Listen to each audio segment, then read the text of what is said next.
All right, let's do this. How are you, what the fuckers, what the fuck buddies, what the fuck nicks, what's happening? I'm Marc Maron. This is my podcast. Welcome to it. Oh my God, it was my birthday. Saturday was my birthday. 62 years old. Maybe I'm feeling it. Maybe I'm feeling it. I don't know. Joints are getting a little achy at times. Just had a physical, which you should do. I guess it's okay. A couple of things. First of all, Judd Apatow is here today, but it's a specific type of show.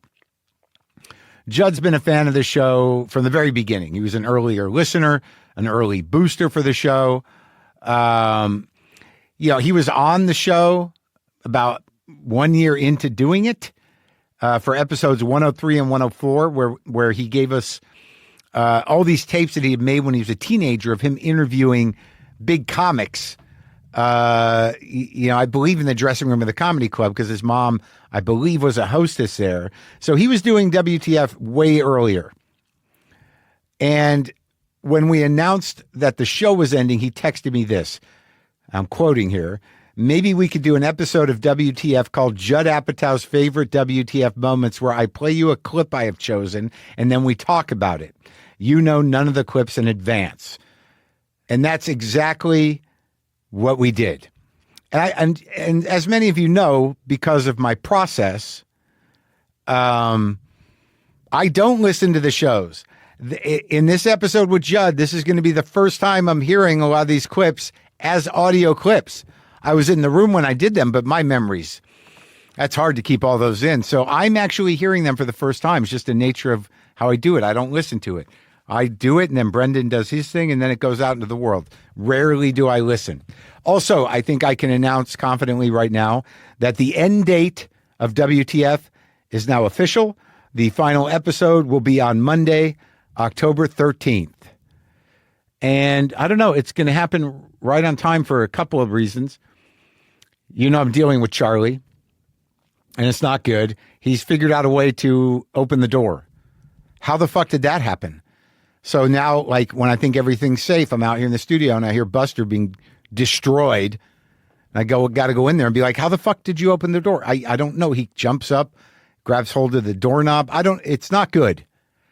But it's fortuitous, if that's the correct use of the word, that the show is ending because I can reconfigure this studio, which is an ADU, into kind of like another kind of office situation, maybe a screening room or where I can watch movies or work or sit down or whatever. But Charlie can live out here. I can rehome Charlie in my home. Huh? It's given me, I don't know if that'll be the final decision, but it's given me a little reprieve from the anxiety of the Charlie situation. Folks, I'm back at Dynasty Typewriter in LA for 2 shows in October, Saturday, October 11th, and Friday, October 17th. Go to WTFpod.com/tour for tickets. The documentary, Are We Good?, opens this Friday, October 3rd in New York and Los Angeles. I'll be at some of the screenings here in LA this weekend at the Alamo Drafthouse and the AMC Americana, as well as at the Vancouver Film Festival. There are special screenings around the country on October 5th and October 8th. You can go to arewegoodmarin.com to see where it's playing and get tickets. We're also doing a screening at the Aero Theater, and I believe Larry Charles is hosting the moderation on that. The Kickstarter for the graphic novel WTF is a podcast passed 200 grand, so that means everyone who pre-ordered through Kickstarter will get a special Box Brown designed WTF trading card featuring me and my original garage cats, Boomer, Monkey, and LaFonda. If it keeps going past 250 grand, everyone gets a framed set of 4 trading cards. Go to z2comics.com/WTF.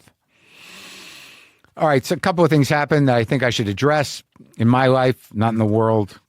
Some people saw a video of me at Norm's Guitars, which is a very famous guitar place for very fancy guitars, collectible stuff, and they've just been, champing at the bit about what did Marc buy at Norm's? Well, you should know Marc well enough by now that Marc is not going to spend $50,000 on a collectible guitar. I was just trying to lighten my load, so I brought Norm a few guitars I didn't really play and an amplifier. So to kind of start cleaning out the studio. And I just wanted to maybe trade it. I don't need the bread, but I wanted to trade it for one guitar that I would use.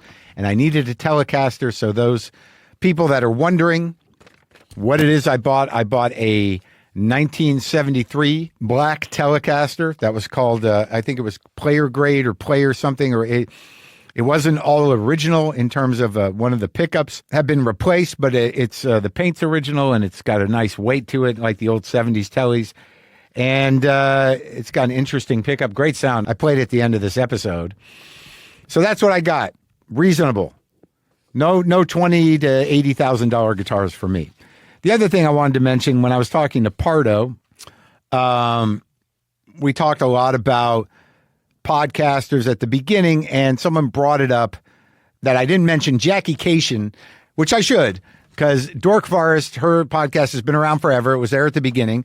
I did it a couple times. She was definitely in the community, and it was just an oversight, and I think it's a reasonable shout out. I want to give her some love. Love Jackie. Also, I've been talking a lot for a lot of years. And lately, sometimes I talk on Instagram, and it seems to really get around lately. But I also just want to, tell you, the audience, that I appreciate your emails when I get to them. And I appreciate the fact that in many cases, I've had a profound impact with this show and with my guests and with what I talk about on people's lives, one way or another, helping out or, keeping someone company or helping them reframe something that's been troubling them. It's something that happens that I would never have anticipated at the beginning of doing this show. And I appreciate it. I'm grateful that it has that impact. I thought I'd share just an email along these lines of, I really don't know how my voice is going to impact anyone's life or change anybody's approach to life or help them in any way. And in this example, I think is it's not exactly the podcast, but I think it speaks a lot. Hi, Mark, longtime listener, first time caller. Just wanted to send you a note of thanks.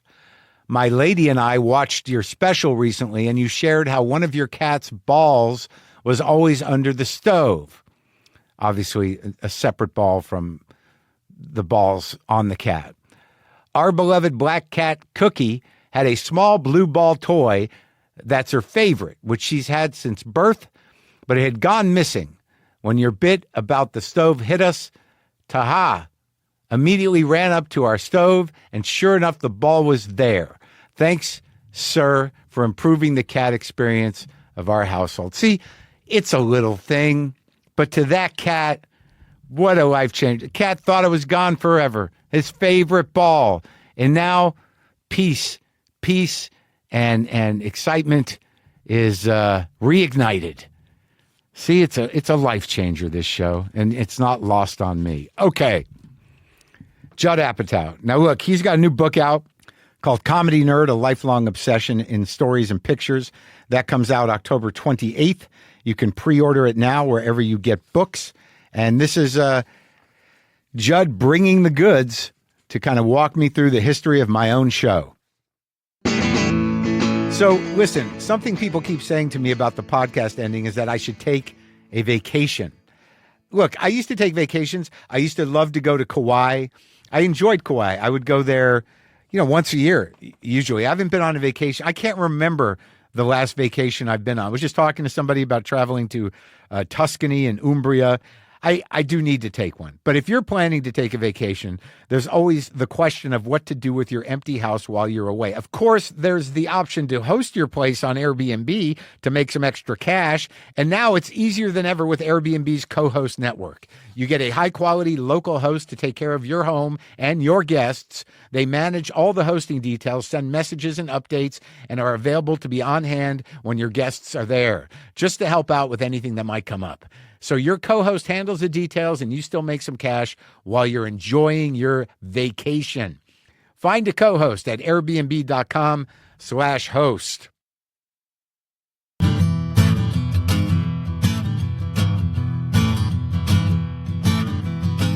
So, Judd, here we are. We are here, yeah, and I appreciate you coming. And you have a plan. I have a plan. You're dictating this. I wanted to get on here to push my book, Comedy Nerd. Looks good. And it's kind of like, we were talking about that it's kind of like the old Marx Brothers scrapbook. Yeah. The SNL scrapbook with all the projects I've worked on. And I wrote essays. And pictures. There's a lot of pictures, thousands of pictures. You're in there. Everybody's in there. I am. What do you got of me in there? Just you performing. Oh, good. But I literally put everything in it. It literally has like my autograph collection. Oh, yeah. So you can see my autograph from Andy Kaufman and Jack Klugman. Right. Oh, that's great. Jack Klugman. I used to have an autograph picture of Buddy Hackett that I wrote away for. Yeah.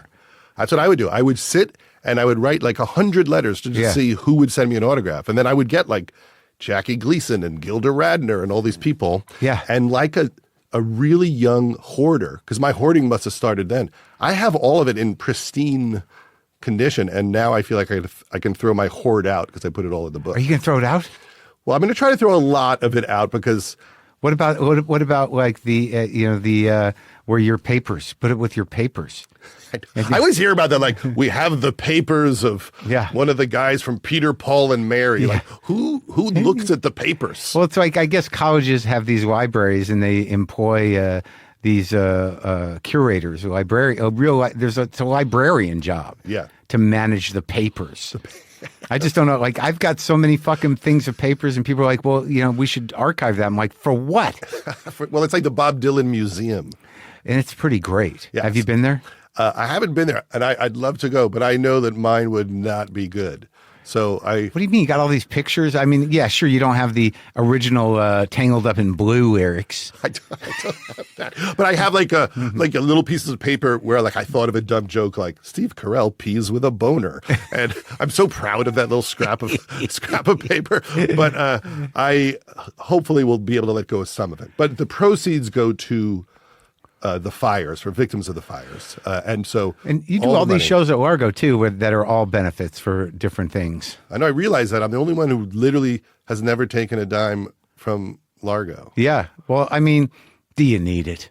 I think it's that, and like, am I really good enough to ask for the money? Well, the weird thing, you are, but obviously, but the good thing about Largo is they like to see you process there. It's a very odd thing. Yeah, they like to see you working on stuff. Yeah, people came to see my hour like again and again, and then they watch the special and they're like, we saw this early on, and it's really good what he did with it. Yeah. And that's why when I did the special, there was a bit in there where I'm like, I got to, I don't know if I should do all 3 beats of this bit because it's going to be exactly the bit that's going to alienate, people. And it wasn't the bit I cut. It was really, how far do I want to go with that? The Sarge character, the babysitter guy. Yeah. And Lipsight, my buddy's like, you got to do all of it. You got to do all of it. Well, when I saw that, I was excited for you to open up like that. I'm all for people really opening up. It's funny because I've been working on all these documentary projects. We have one about Mel Brooks. Yeah. One about Maria Bamford. One about Norm Macdonald. And I realized I do like seeing the deep emotional part of people more than anything. Some of those people wasn't on stage. Yeah, just what all of our struggles are. I think Maria is full struggle. Norm, not so much, like the opposite. Hard to know with some of these people. You did one of the best interviews with Norm. Yeah. I think of all the interviews anyone ever did with Norm, your interview was the best. Yeah. That feels like a transition into what we're going to do. Okay. Yeah. Maybe start there. Well, you've been, a big supporter and listener of the show, on your own, you found it and you stuck with it. and the interesting thing about this, and I've talked about it with Brendan and people, they ask me about, do I listen to podcasts? And I'm like, I don't. And I don't even listen to mine. So almost all, I would say 99.9% of my recollections of interviews are whatever stuck in my mind, because I don't listen to it again unless Brendan sort of like, this one took me hours to make him sound like he knew what he was talking about, and then I'll listen to it, but I don't listen. Yeah. So whatever you're about to do, well, we're going to play some clips for you. That's what we're going to do. Well, it's going to be interesting because sometimes people like Brendan can quote things because he's listened to them over and over again, and I'm like, I said that was pretty funny. Yeah. I mean, I get the idea that of not listening to things again. I remember meeting people who wouldn't watch anything. Owen Wilson didn't want to watch anything. He doesn't watch any of it. Yeah, Adam Driver didn't watch. I think almost maybe he saw one episode of Girls. He was forced to at the premiere. Bill Hader didn't want to watch anything. Really? Amy Schumer forced him to sit and watch Trainwreck. And then years later, I think he finally sat down and watched some of his SNL stuff. You know, his wife at the time said, "You really need to see what you've accomplished." And then he had to make Barry. Yeah. And then he saw how helpful I'm sure it was to be in charge of your performance and to edit yourself, and he had to deal with watching himself. It is helpful, especially with the acting, but like also I don't quite understand how you can just be satisfied with acting, as the process. Like there's some part of me that's like, yeah, it was okay, doing those little bits and pieces, and then it all comes together. But like, how does Owen not watch any of the stuff to see the work? Do you know what I mean? Like, It's not satisfying enough for me just to do the acting. Well, I think some people, they just want to be so uninhibited. And the thing that allows them to be uninhibited is that they will never watch it. Right. And I think that's what that's maybe interesting. Someone like Adam Driver thinks about it is, I can be 100% present because there's no part of my brain that's like, oh, this might really be embarrassing. Right. Oh, that's interesting. So I get it. Like, I realized recently that I generally don't watch the movies I've worked on again. And then not consciously, usually I'll watch the ones I produce. Like, I'll watch Step Brothers every single time. Yeah. But the ones I've directed, I don't watch. But you've spent so much time with them. Yeah, you get kind of burnt out on them. Like recently, it's the 20th anniversary of The 40-Year-Old Virgin. Yeah. So they showed it at the Academy Museum with 1,000 people. Yeah. And I hadn't watched it in 20 years. Yeah. And I got to watch it like a fan. Like, Yeah. I didn't remember for real 80% of the jokes. Really? And how funny it was? And I was laughing. They're putting it in the theater at the end of August, Trainwreck and 40-Year-Old Virgin. And 40-Year-Old Virgin for their 20th and 10th anniversaries. But I thought, why don't I watch them? And I don't know. It's almost like it's emotionally overwhelming. It's like bumping into an ex-girlfriend or something. Yeah, the awkwardness. But we're going to do it right now. So Okay. I asked to do this. I said, let me pick some clips as conversation starters. And maybe it'll be interesting because you haven't heard most of them since. Yeah, that's true. Well, maybe we should start with the Barack Obama clip. Okay. And then we'll discuss what we make of it now. Yeah.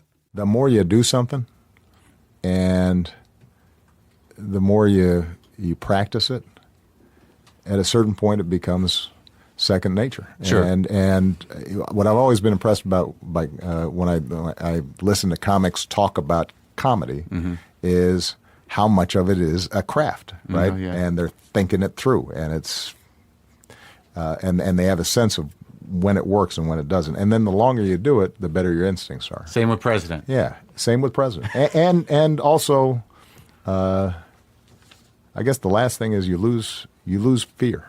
That's right. I was talking to somebody the other day about why I actually think I'm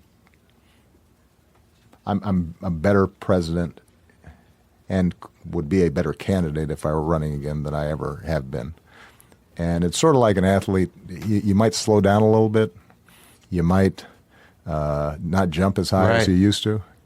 But I know what I'm doing, and I'm fearless. For real. You're not pretending to be fearless. Pretending to be fearless. That's exactly right. And when you get to that point, freedom. Then, and also part of that fearlessness is because you've screwed up enough times. Sure. That you know that it's all happened. It's all happened. I've been through this. Right. I've screwed up. Right. I've been in the barrel, tumbling down Niagara Falls. Yeah. And I emerged and I lived. And that's always that's such a liberating feeling. Absolutely. Right. Yeah. It's one of the benefits of age. It almost compensates for the fact that I can't play basketball anymore. Well, good. All right. Well, thank you. It was great to talk to you. Are we good? We're good? That was fun. I appreciate it, Mr. President. It was great. All right, man. Wow. I don't think I realized how, truly present and somewhat vulnerable he was. Yeah. In the conversation. Because that's what I'm hoping for, and that's the end of the conversation. But, we were both comfortable, but I could hear it in his voice. He wasn't, doing the politician him. and also like I'm always amazed at my fearlessness to go ahead and finish even the president's sentences. That's a level of narcissism that most people don't have. Is it narcissism or is it just impatience? I don't, because like he took it, when I popped the word in there, he's like, yeah, because sometimes it's really not, it's not self-centeredness. It's sort of like, I'm like, I just want to keep a pace going. Mm-hmm. So it's more in any moment when I do that, it's generally like either I've heard this before or, let's keep it going. Like, I don't like dead air that much. And a president could take 11 minutes to answer each question, and then you got 4 in. That's right. And that was why we crafted that interview the way we did, because he has a tendency. And if you talk about politics with him, you're going to get in the weeds, man. And we only had an hour. And we did have to cover some stuff at the beginning. But he's always pretty thoughtful and deliberate, but there was a vulnerability there that I don't think I remember. Well, I think that it's nice to hear a president talk about how difficult these decisions are to make, as opposed to a president who will never admit that anything is hard or that he's ever made a mistake. There's such a madness to the fact that our president never says, I screwed that one up. Yeah. And it's almost like a mental health issue. Well, it's a blame. He blames someone else. Yeah. That's narcissism. Someone else put Ghislaine in the nice prison. Yeah, yeah. Or just like, I didn't know about that. And, I guess they took care of it. Yeah, I don't know. I don't know. I don't know about the case. I like that he keeps saying, I don't know why anyone's interested in that. It's like it's boring. Well, yeah. He is the public face of his job, as it turns out, despite all their doublespeak, is to make the deep state publicly charming. Like he is the deep state, mm-hmm. and he is a puppet of it, yeah. And the real deep state. And now it's sort of like deep state is sort of like, let's put this guy out there. They like him, so we'll be sort of national sweethearts. What would you have done if Donald Trump wanted to come on WTF? We had an agreement that when he was president before, now again, on the basis of fair play, if he would come on with the same terms as Obama, which was we get final cut, they don't get questions, they that's that, we would do it. But we didn't pursue it. Mm-hmm. But we said if they came to us, we would have to do it. But, he would have done that, and it would have just been what it is. Yeah. I mean, it's like he doesn't, he'll just yammer on about whatever. Yeah. Did you have sympathy for the people interviewing Trump about how difficult it would be? Or did you feel like, there's 4 or 5 things you could have pushed him a little bit on that it still would have been respectful, but we would have got a clear answer on something about what he might do? Maybe. I don't know if you can get a clear answer from that guy. I think that I don't know what my approach would be, but, generally it's to get them grounded in how they got there. So it would be interesting to kind of get into his, childhood and his development. And I don't know how willing he is or how he has that framed, but I would probably approach it the same way I do other things. Yeah. Well, there's other people here. Now, a big moment in the history of the show was when you spoke to Louis C.K. about your friendship. Right. And am I correct in saying like that really made the show take off in a lot of ways? People were very interested in that confrontation. Well, it seems that at that time in podcasting, which was a smaller world, that those 2 episodes really jumped out in terms of, how I do it and what was done and how we sort of kind of dealt with something, real. And there was a human tension to it. But I think it did sort of represent the possibilities of the medium in terms of how I do it at that time. And I don't think it had been done really. Where people, and especially men, looked each other in the eye and got honest about what their conflicts and disconnections were. Yeah, and I was, in retrospect, willing to take some hits. Yeah. Because, Louis kind of dictates the interaction generally. But, all in all, it was interesting, I haven't listened to that in a while. You're about to. I think you're changing the tone of how television can be made, and I'm very proud of you, and I'm excited for your success. Thank you, man. And it's Thanks. great to see you. Yeah, you too. And I'm glad we had this talk. Yeah, it's when you know somebody for a long time, it's a very valuable thing. Yeah, it's beautiful. I mean, we were best friends for a long time. I know.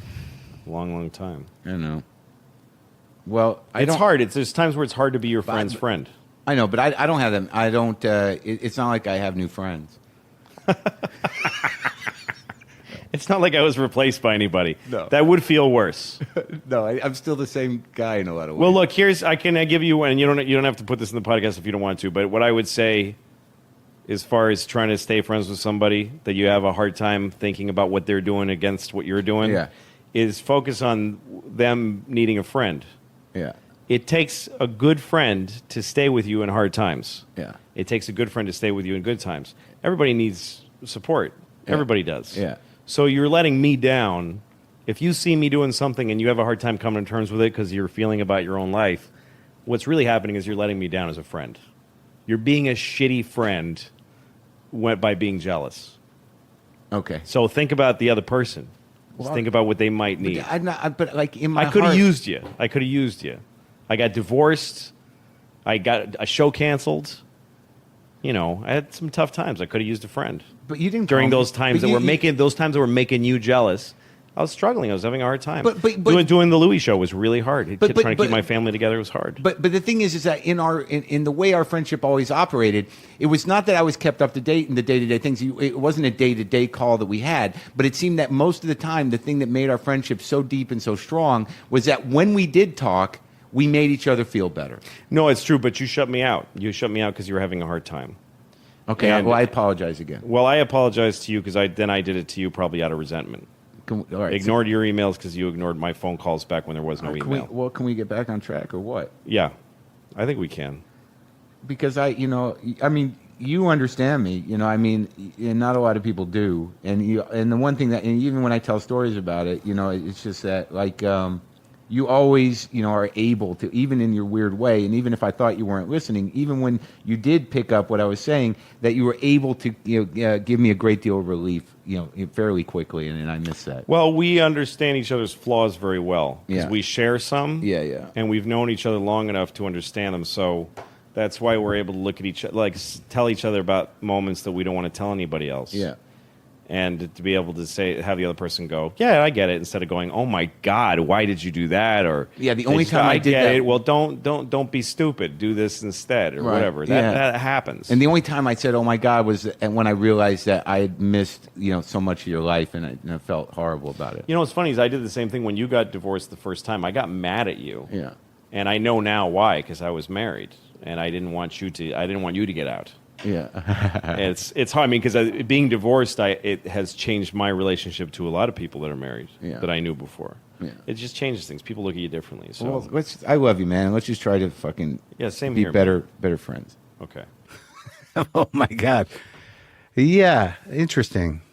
Well, what's interesting about that is that there is, especially in our world, because of the nature of what we do and that we're all pretty flawed people, that the community, there is a shorthand, that there's very few people who I have a day-to-day friendship with, which I do. Neither of them are comics. But with comics, because they're your cats. Okay. You got me. No, they're just guys that are in different elements of creative life. Sam Lipsyte, Jerry Stahl. But comics, a lot of our communication is very precise, whether it's busting someone's balls or, I get it, and it's almost unspoken. And there are some guys that can see right through my shit. And, I love when people, kind of, take me down to size if I like them and they're funny. And because of that entry point, you do have sort of an understanding, because it used to be a much smaller and rarefied community of weirdos that were all kind of on the spectrum of whatever the fuck is wrong with comics. And with Louis, the weird thing is that it did really come out because I didn't know how I framed that. In terms of our friendship, you know, what best friends implies to a lot of people is like you travel together, you're friends with each other's wives or whatever. But with me and Louis, mostly because I am still a pretty isolated person, you know, with a small social circle. You know, he would dip in and we'd connect and we'd hammer it out and we'd get some laughs and, you know, he'd sort of give me some insight. He's a pretty philosophical guy and, you know, a fairly wise guy because he's an autodidact who is brilliant and he crams his head with trying to understand himself and trying to understand the world. You know, and he'll sit there and read the biography of Teddy Roosevelt and glean some life advice from it. You know, so that was. But he's also very funny, but he also knew, you know, how crazy I was. So I think, you know, the idea of best friends, you know, becomes sort of a confidant thing, like he said. And also that the time you do spend together, you know, is, you know, helpful to both of you. You know, I think that I don't ever remember him really, you know, leaning on me or needing advice. Sometimes, you know, I'd be on the list of people he would call to say like I don't know what you know what to do or whatever, but it wasn't just me. Mm-hmm. You know what I mean? But yeah, we were there at weird pivotal times for each other's lives, and I think a lot of that stuff holds up. And then ultimately, what happened is, you know, we were not able to sustain the friendship through his trials and tribulations, because I had to speak publicly about it because of those podcasts that we were sort of connected. And I was, you know, pressed for a reaction to, you know, what he was going through. And although I felt like I handled it diplomatically and correctly and still making myself available to be his friend, I feel like he felt, I don't know that he felt betrayed, but I think he felt like, you know, like I fucked him somehow. Which I think if you listen to how I handled that, I don't think that's true. And since then, you know, he did send me a rather awkward email saying like, you know, the contents of it is unimportant, really, so as not to start shit. But I said, you know, he said, but I'd be willing to talk. You know, I'd say, well, yeah, that'd be great, but I'm not going to, you know, rehash how I handled your situation. And he was like, well, then I don't think we can do it then. I'm like, okay. I've been okay for a few years now, so that's fine. And then it was weird when I'd see him and like there was this, you know, like weirdness there. And then like the last time at the Cellar, I don't know what changed or why, but, you know, I was there and it was like, for some reason at the table, like Santino and Bobby Lee were in town and Chris Rock was there and Darren Aronofsky and Louis was there. And I was sitting at the table and Louis and Chris and come in and I'm like, how's this gonna? And you know, he was perfectly nice and making space for me to talk and you know, friendly, like old time me and him. But nothing ever happened after that. But that happens. I mean, the whole issue of like your friendships in the world of your job and comedy is always interesting because now we've had those relationships with people for 30, 40 years. Yeah, I know. While we're watching everyone go through all sorts of that's right, you know, life changes, marriages, kids, turmoil, diseases, and it's interesting like who you stay connected with, you know, who become your go-tos and people you were so close to.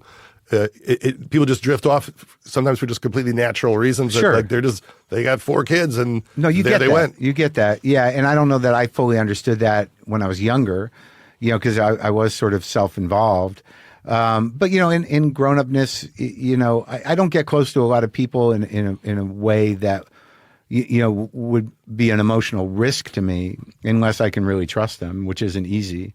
And I'm not in the loop with a lot of people's lives. And I had an experience recently with a comic that, you know, he had misunderstood something and he just shut me out of his life entirely. And for a long time, for too long. And when we finally, you know, coincidentally saw each other publicly, I was like, you know, what is going on, dude? And he's like, you want to do this? And I'm like, yeah. And he told me what was up. And I'm like, that is like totally wrong. It's all in your head. And it doesn't even make sense. And then he was like, oh, okay. And then, but it's too late. Yeah. You know, it's like, I see him now and we talk and stuff, but I did consider him a friend. And also this idea of I could have used you and whatever, fucking call me, man. Mm-hmm. I mean, there's very few times I'm not available despite whatever you think. You know what I mean? Like, but this idea that you get something in your head and then you fucking detach and then you're like, you weren't there for me. I'm like, what am I supposed to do if you don't call me or text me or say, let's have lunch? Jesus Christ, it's not like I'm doing a million things, certainly back then. Well, that was what Gary Shandling always found most interesting when we were working on the Larry Sanders shows. He always said that people are so rarely honest and real with each other. People never look each other in the eye and have it out in a very direct way. And I think that's what people found so interesting, especially in the early years of this show, was that you were doing that with people and it's just almost unheard of to do that. Here's another one of someone you had a conflict with. I don't think you cleaned it up, though, with this person. I put you in the context of the history of comedy. You were a profound presence on the comedy scene. I had 14 one-hour shows. I know that. Gallagher. I know. Some original I'm not saying you didn't write original material. I'm just asking where you're coming from. I was just asking where you're coming from. That's all. I respect you as a comedian. Do you see any lesbian jokes in my 14 one-hour shows? No. But what happened? One night, I told some I heard on the street, everybody's up in arms over it. No, but why the shift? Why did you... It's not a shift. It's only 5 jokes. I do a 2 hour, 2.5, sometimes 3 hours. I get on at 8. I'm off at 11. Okay. Everybody focuses on one thing. No, I'll focus on all of it. I'm the problem. Do you think when I'm dead, gays will finally have an opportunity in America? Have I really been holding them down? No, you don't hold down... No, wait a minute. You don't hold gays down. Well, then what's your problem with me? No, I don't have any problem with you. I'm just saying that you reaffirm prejudice by making fun of them. Okay, can we tell a Jew joke that they don't want to pay? Why? It's not true. It's not true. Why do people laugh? Because it's a stereotype that's been established. Most people that you laugh at those jokes don't even have a so Jew in their life. Do any jokes. I didn't say you can do whatever you want. You can do whatever you want. Black comedians only talk about the difference between blacks and whites. Right. Well, there are some stereotypes. Look, I'm a person that thinks that some stereotypes, some parts of stereotypes are obviously true. The Jewish entire ones. Act. Well, no, but is picking on white people that they don't do or talking about black community stuff. And I understand that there are stereotypes that fit, and fat but the people Jew and the money only thing. talk about fat. There's this midget comic that only does midget jokes. I watched his whole act. Well, what else is he going to do? That's his life. No, he could be generally funny. There's but he's getting laughs. But by your context, if he's getting laughs, change the subject. We're bored. Are they? If they're still laughing? Yeah, no, there's no dynamics. But most comedians are terrible. Okay. They should listen to me. Okay, I will hear you out. And I help them when I can. What is your problem with most comedians? Well, like I just said, their show has no dynamics, and it's not a show based on their knowledge of the audience. It's a show about them. And comedy is not therapy, just because it's a truth. Wait a minute. But if you're talking about a show about them, if you're saying that a person that talks about themselves on stage is not a comedian, then you're dismissing a great many great comics. Yeah. So they you're did it wrong. No, they didn't do it wrong. Okay, you walk in a doctor's office and he talks about his problems instead of. Well, that's an old joke.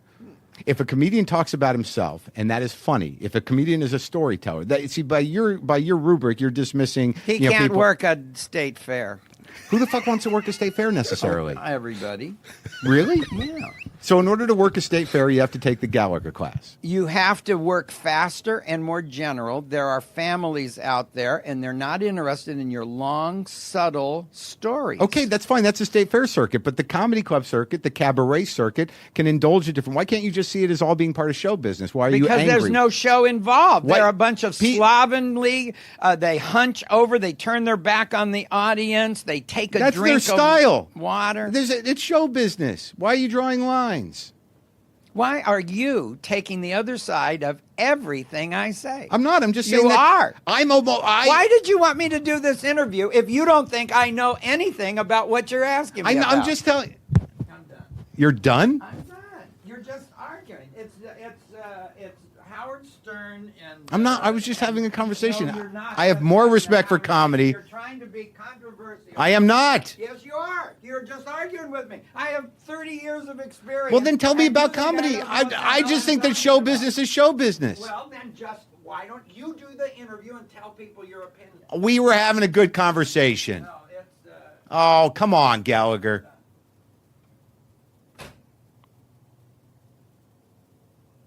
All right. Well, that didn't. Well, maybe it really went well. I don't know.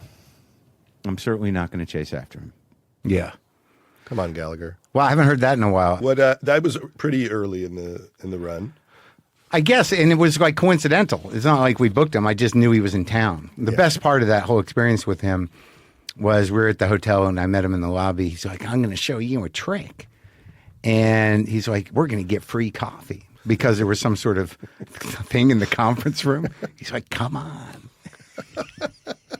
You know, he's been doing that in all the hotels he's worked in his whole life. Like, you know, there's a commissary for the employees. They'll give you free chicken dinner. Yeah.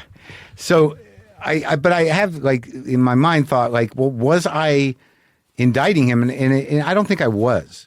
I think that was, you know, I was trying that my argument or, you know, what I was trying to sort of expand on with him was valid. Was he in trouble for some jokes? Is that what happened? There was something Yeah, happening? he had, you know, done these like, you know, old street jokes. But he's clearly at the moment where he says, you know, black people talk about white people all the time. Then, you know, it's game over because he's dug into something that is not, it's a false equivalent, you know, and it's clearly, you know, racially motivated. So like his idea is like if people laugh at it, you know, what could be wrong? And well, again, you can say whatever you want, and you might have an audience for that. But in the big picture, if it may not be wrong, but it's insensitive, and he doesn't give a fuck. Yeah, or worthy of a debate that doesn't have to be where he goes into total meltdown. Yeah, I mean, it took a minute, but he wasn't. The truth was is that it could have, if he could have said like, I understand your point, but this is, you know, this is how I do it. It would have been different. Yeah. But I do not think I was being. I think I was trying to get to the place where we could talk about his career. And I just interviewed him because I knew he was in town and it happened, and I had to bend my brain into that place where it's like, you know, this guy was at the store in the 70s. You know, he's a guy. He did his own thing. Everybody knows him, so he has a place in this. And I think in the conversation, you know, about the idea of putting on a show, I mean, that's valuable. That makes sense. That is where he comes from. It's almost a street performer or pop singer idea, because it's more than just having a big closer. It's having, you know, he's a prop act. So, you know, you kind of evolve this big show. But the fact that he sees that as the only viable form of comedy and is ridiculous. When he decides he doesn't like anyone talking about themselves. Yeah. Yeah. And if that's any indication of who he was, it'd be impossible to sit through. Yeah.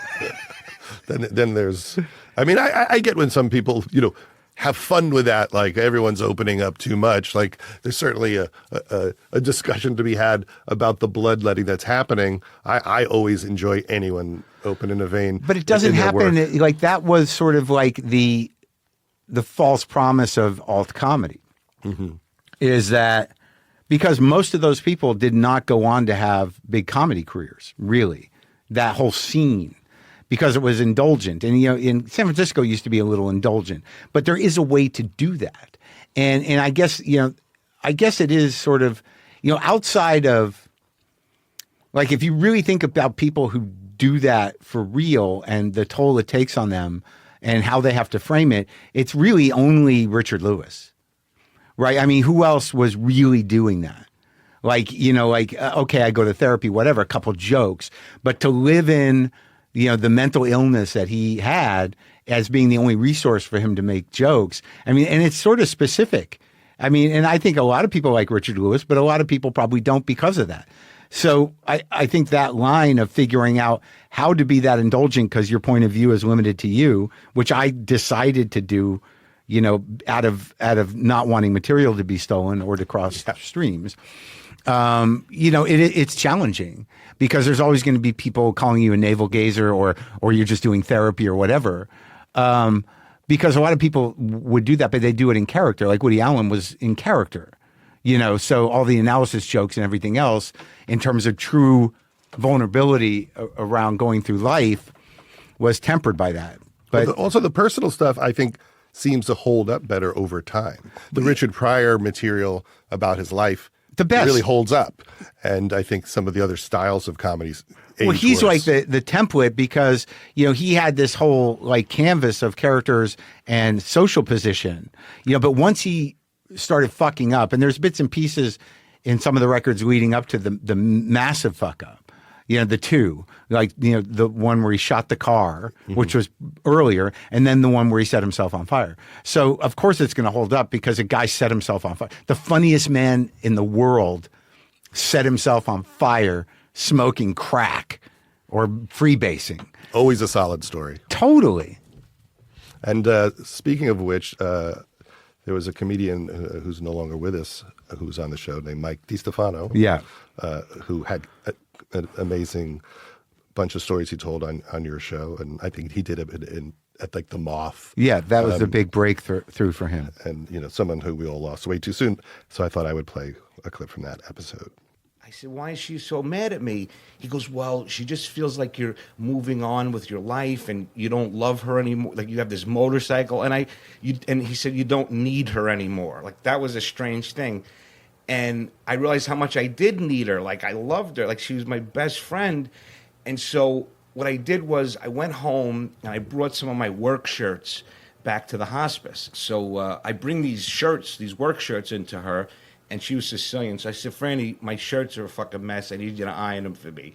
She got all, "Fuck you, I'm in a hospice," Yeah. So I left. I come back 20 minutes later. All the shirts are ironed. Yeah. She got up. And then she's like, "Where's the motorcycle?" Now she's excited about it. I guess, and that guy was right.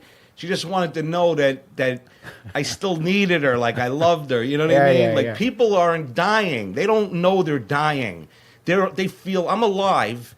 Dying is an event. They pass away at one moment. Up until that moment, they are alive and they want to be loved and they want to give and share. In that case. So she wants to see that. I take her out. She wants to sit on it. I put her on it. She wants to start it up. Now she's wearing fucking a paper dress, essentially.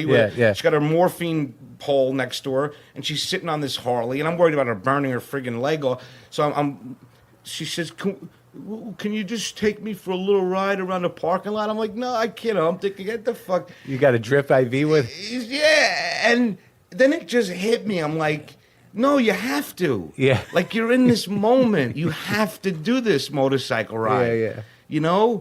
And it's dangerous. And what if she falls? And, what if one day I'm telling the story, and my wife, she almost died of AIDS, but then I killed her on my Harley. She fell off and banged her fucking head. That's how she, that's a fucked up story. Yeah. So, and then that's when I realized, fuck it. Fuck, of course So I'm riding around the hospice parking lot, and then my friend comes barreling in this van who's a cripple in a wheelchair, laughing. "What are you doing?" I said, "I'm riding Franny around." Franny's like, "Can we just go out on the street a little bit?" Where's the morphine drip? She holding it? She's holding the pole.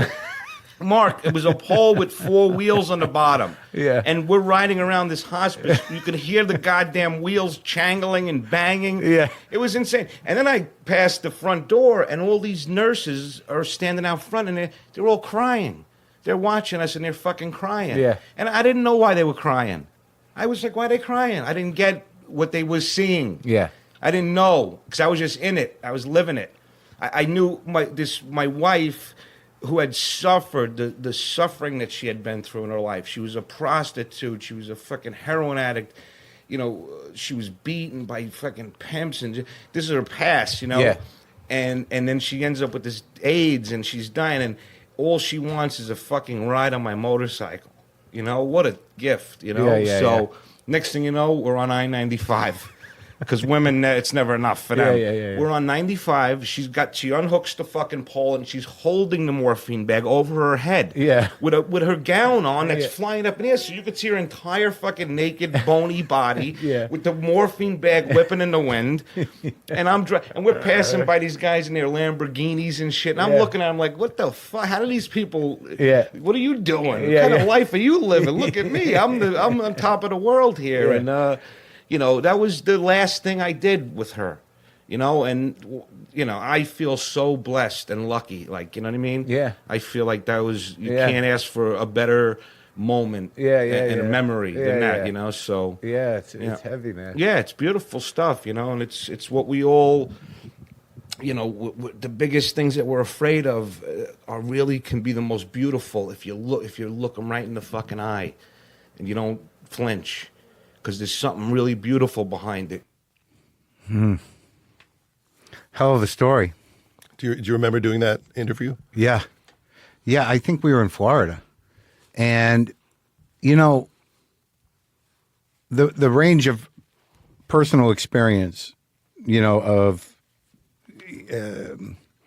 sadness, trauma, you know, losing control of your life, it's all varied, but the impact is always similar if you connect with it. But I think what's beautiful about him, about DeStefano, is that this is it's a hard life, but it's also, you know, a life that could be judged, you know, by, you know, proper culture. You know, that, you know, he was a sober guy, you know, and when he talks about what his wife did and who she was and, you know, who he was, you know, this is an easy sort of humanity to dismiss as degenerate or, you know, like what a fucking out of control loser or whatever. But to find the humanity in those moments for people that have had that type of rough go at it, whether it's jail or drugs or horrendous abuse, it's very powerful to humanize things that can be dismissed as, you know, weak-willed or criminal or whatever. It's because the struggle is the same, and when people transcend those types of situations with their humanity, it's just it's humbling, and it's powerful, and it's a testament to the human spirit, and it transcends, you know, whatever judgment you're going to put on it. What did you think when you first realized that this was going to be a certain portion of the show, that it wasn't just funny chats with comics about their road adventures? Yeah. Like, you didn't see this coming, I would assume, that people would open up in this way. No, but like when it started happening, I realized that it was fundamentally helping me by forcing me to make the space for that kind of empathy and to sort of like naturally, like, you know, once you get, if you're with a comic and you're doing the thing and you got that going, that's good. And you can take some good shots. And there's certain people whose balls I can bust and they get a kick out of it. But once you enter this other space, my need for connection, you know, stops. And then, you know, after that stops, you know, my empathy builds. So once that space started opening more, it was like, well, this is the real stuff. You know, if we can get to, you know, anywhere in this spectrum of sharing vulnerability and engaging with empathy, that's the human stuff that is missing, I think, from a lot of people's interactions, like you said. Don't you think that on some level makes you believe in the universal intelligence or spirituality or God, that somebody like you that was struggling with issues of empathy or self-involvement, and somehow you're drawn to do a show that has conversations with people that forces you to learn all these lessons and changes you while helping other people. Yeah. People are presented with these opportunities and they can take them or not to learn and grow, and get over their stuff. I don't know if it implies universal intelligence, because why you got to fight universal intelligence? Just say that's what it is. This is your next lesson. I'm going to teach it to you. No, I do. I'm not going to deny that there's universal intelligence, but I'm also not going to deny that humans, either collectively or on an individual level, can push back on that and become monsters. Mm-hmm. So, you know, honoring the universal intelligence, or if you want to call it God, you know, honoring God, you know, finding the humility in whatever God you choose is, you know, it requires a vigilance and it requires a connection. And, you know, if this if this exists as universal intelligence, that doesn't guarantee that humanity is going to be decent, or that humanity is not going to fuck itself by pushing back on that, or misinterpreting it and using it for evil means. So This is all in your special. different way. It's suggested in the special. This might be more in one of the past specials. But no, I agree with you. But I do think that in a culture that is divisive to the point where you know, it's not even group divisive. It's divisive on an individual level because of the way we take in information. That, you know, these stories that elevate the human experience and the humanity of it and the humility of it, you know, it's like food, dude. And it's food that is not readily available as much as it used to be. Okay, I'm going to put on a clip of, Something funny? of Robin Williams Oh, boy. talking about suicide. Great. So, but funny. Yeah, of course. But very, very, very funny. But I think one of the best of all of the interviews that you did. So, but before you had the heart problem, I mean, you don't seem to me someone who's like morbidly fascinated or hung up on death. No, So- I mean, that's weird. I mean, when I was drinking, there was only one time, even for a moment, where I thought, oh, fuck life. Right. And I went like, then even my conscious brain went, did you honestly just say fuck life? I went, you know, you have a pretty good life as it is right now. Have you noticed the 2 houses? Yes. Have you noticed the girlfriend? Yes. Have you noticed that, you know, things are pretty good, even though you may not be working right now? Yes. Okay, let's put the suicide over here on discussable. Let's leave that over here in the discussion area. We'll talk about that. First of all, you don't have the balls to do it. I'm not going to say it out loud. I mean, have you thought about buying a gun? No. What were you going to do? Like cut your wrist with a water pick? Maybe. So that's erosion. What are you thinking about that? So, can I put this over here in the what the fuck category? Yes, let's put that over here in what the fuck. Because, can I ask you what you're doing right now? You're sitting naked in a hotel room with a bottle of Jack Daniels? Yes. Is this maybe influencing your decision? Possibly. Okay, we're going to put that over here, and tomorrow morning, and who's that in the bed there? I don't know. Okay, well, don't discuss this with her, because she may tweet it, okay? This may not be good. Let's put that over here in the what the fuck category. We're going to put that over here, possibly for therapy, if you want to talk about that in therapy, or maybe a podcast 2 years from now. You want to talk about it in a podcast? No, I feel safe. You're talking about it in a podcast? I know. Who is this? It's your conscience, asshole. Oh, okay. So, have you ever thought about it since then? No. During the surgery, were you thinking about death? No. Why? Because you just were thinking everything's going to be fine. Was that your mother talking? Maybe. She was a Christian Scientist who had plastic surgery. Wow. Is that a mixed message? Yeah, that is. Okay. Well, we're going to go back to the podcast now because Mark's sitting here, but we're talking now. It's going to be, I know it feel like golf commentary, but, you know, look, Tiger's back. Tiger's playing. Tiger's doing well. I was hoping that some of the tweets would have golf metaphors like, you know, choke up rather than choke, you know, or like, you know, I'm gonna hold you down and putt from the rough. No, he didn't say that, you know. It's all good. We're back. Thank you. That was wonderful. Thank you. It's a nice interval. A nice interval about discussions of death. It's very freeing. Thank you. Wow, man. I haven't heard that since it happened. So what's amazing about that is you get his whole life story, you get his weird improvisational genius, and you get, you know, a real sort of sense of struggle. Like, and it's like, no matter what anyone said about that guy, you know, repeating riffs or hackiness or whatever, I mean, that is the genius, you know, in that little piece, you know, because, you know, I could see him doing that on stage, and that his innate need to find a funny line. I mean, you know, who's that next to you? I don't know. I mean, where does that, to have that in the moment, you know, because he was going through it, like, one of the reasons I did that interview, you know, and his death, you know, in light of that, I think has to be separated for the intentions. You know, his struggle with not wanting to live in the midst of alcoholic self-pity is different than making a choice in relation to a chronic debilitating disease. Well, he had Lewy body dementia. Yeah. And so it wasn't right. really about depression. It was right. somebody who was didn't want to live like themselves. that. Yes, and I think that, you know, however you feel like that about that, you know, the choice is different than to, like, you know, have a bad night and you know, make the mistake of killing yourself. You know, is obviously something thought through, and for reasons that even if you're morally uncomfortable with it, it's understandable. Yeah. So, but the reason I did that interview was interesting because it was really like, you know, you got to love Robin.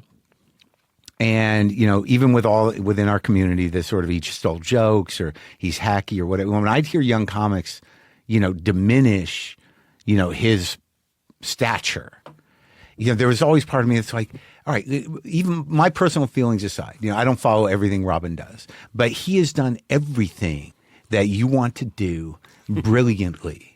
Like, you know, he was an inspired comic, a singular voice. He was, you know, the center of a hit television show that honored his voice. He had a range that enabled to do, you know, tons of movies. Did he win an Academy Award? For Good Will Hunting. Yeah. So, like, and you're going to sit here and go like, nah, he's a thief and a hack. It's like, go fuck yourself. So part of my intention was to elevate him with a new generation of comics. Well, I was watching the documentary about him on HBO literally last night. The amount of incredibly brilliant jokes is ridiculously high. Yeah. You know, I think that he's underrated in a giant way. That was what drove me. Yeah. You know what I mean? That it was like, who the fuck are you to, like, take any shots at this guy?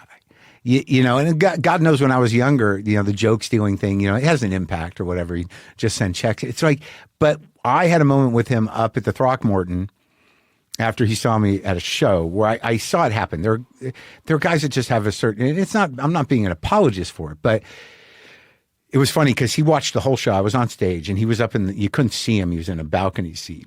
And anytime a joke would just not do quite well, I'd hear, oh.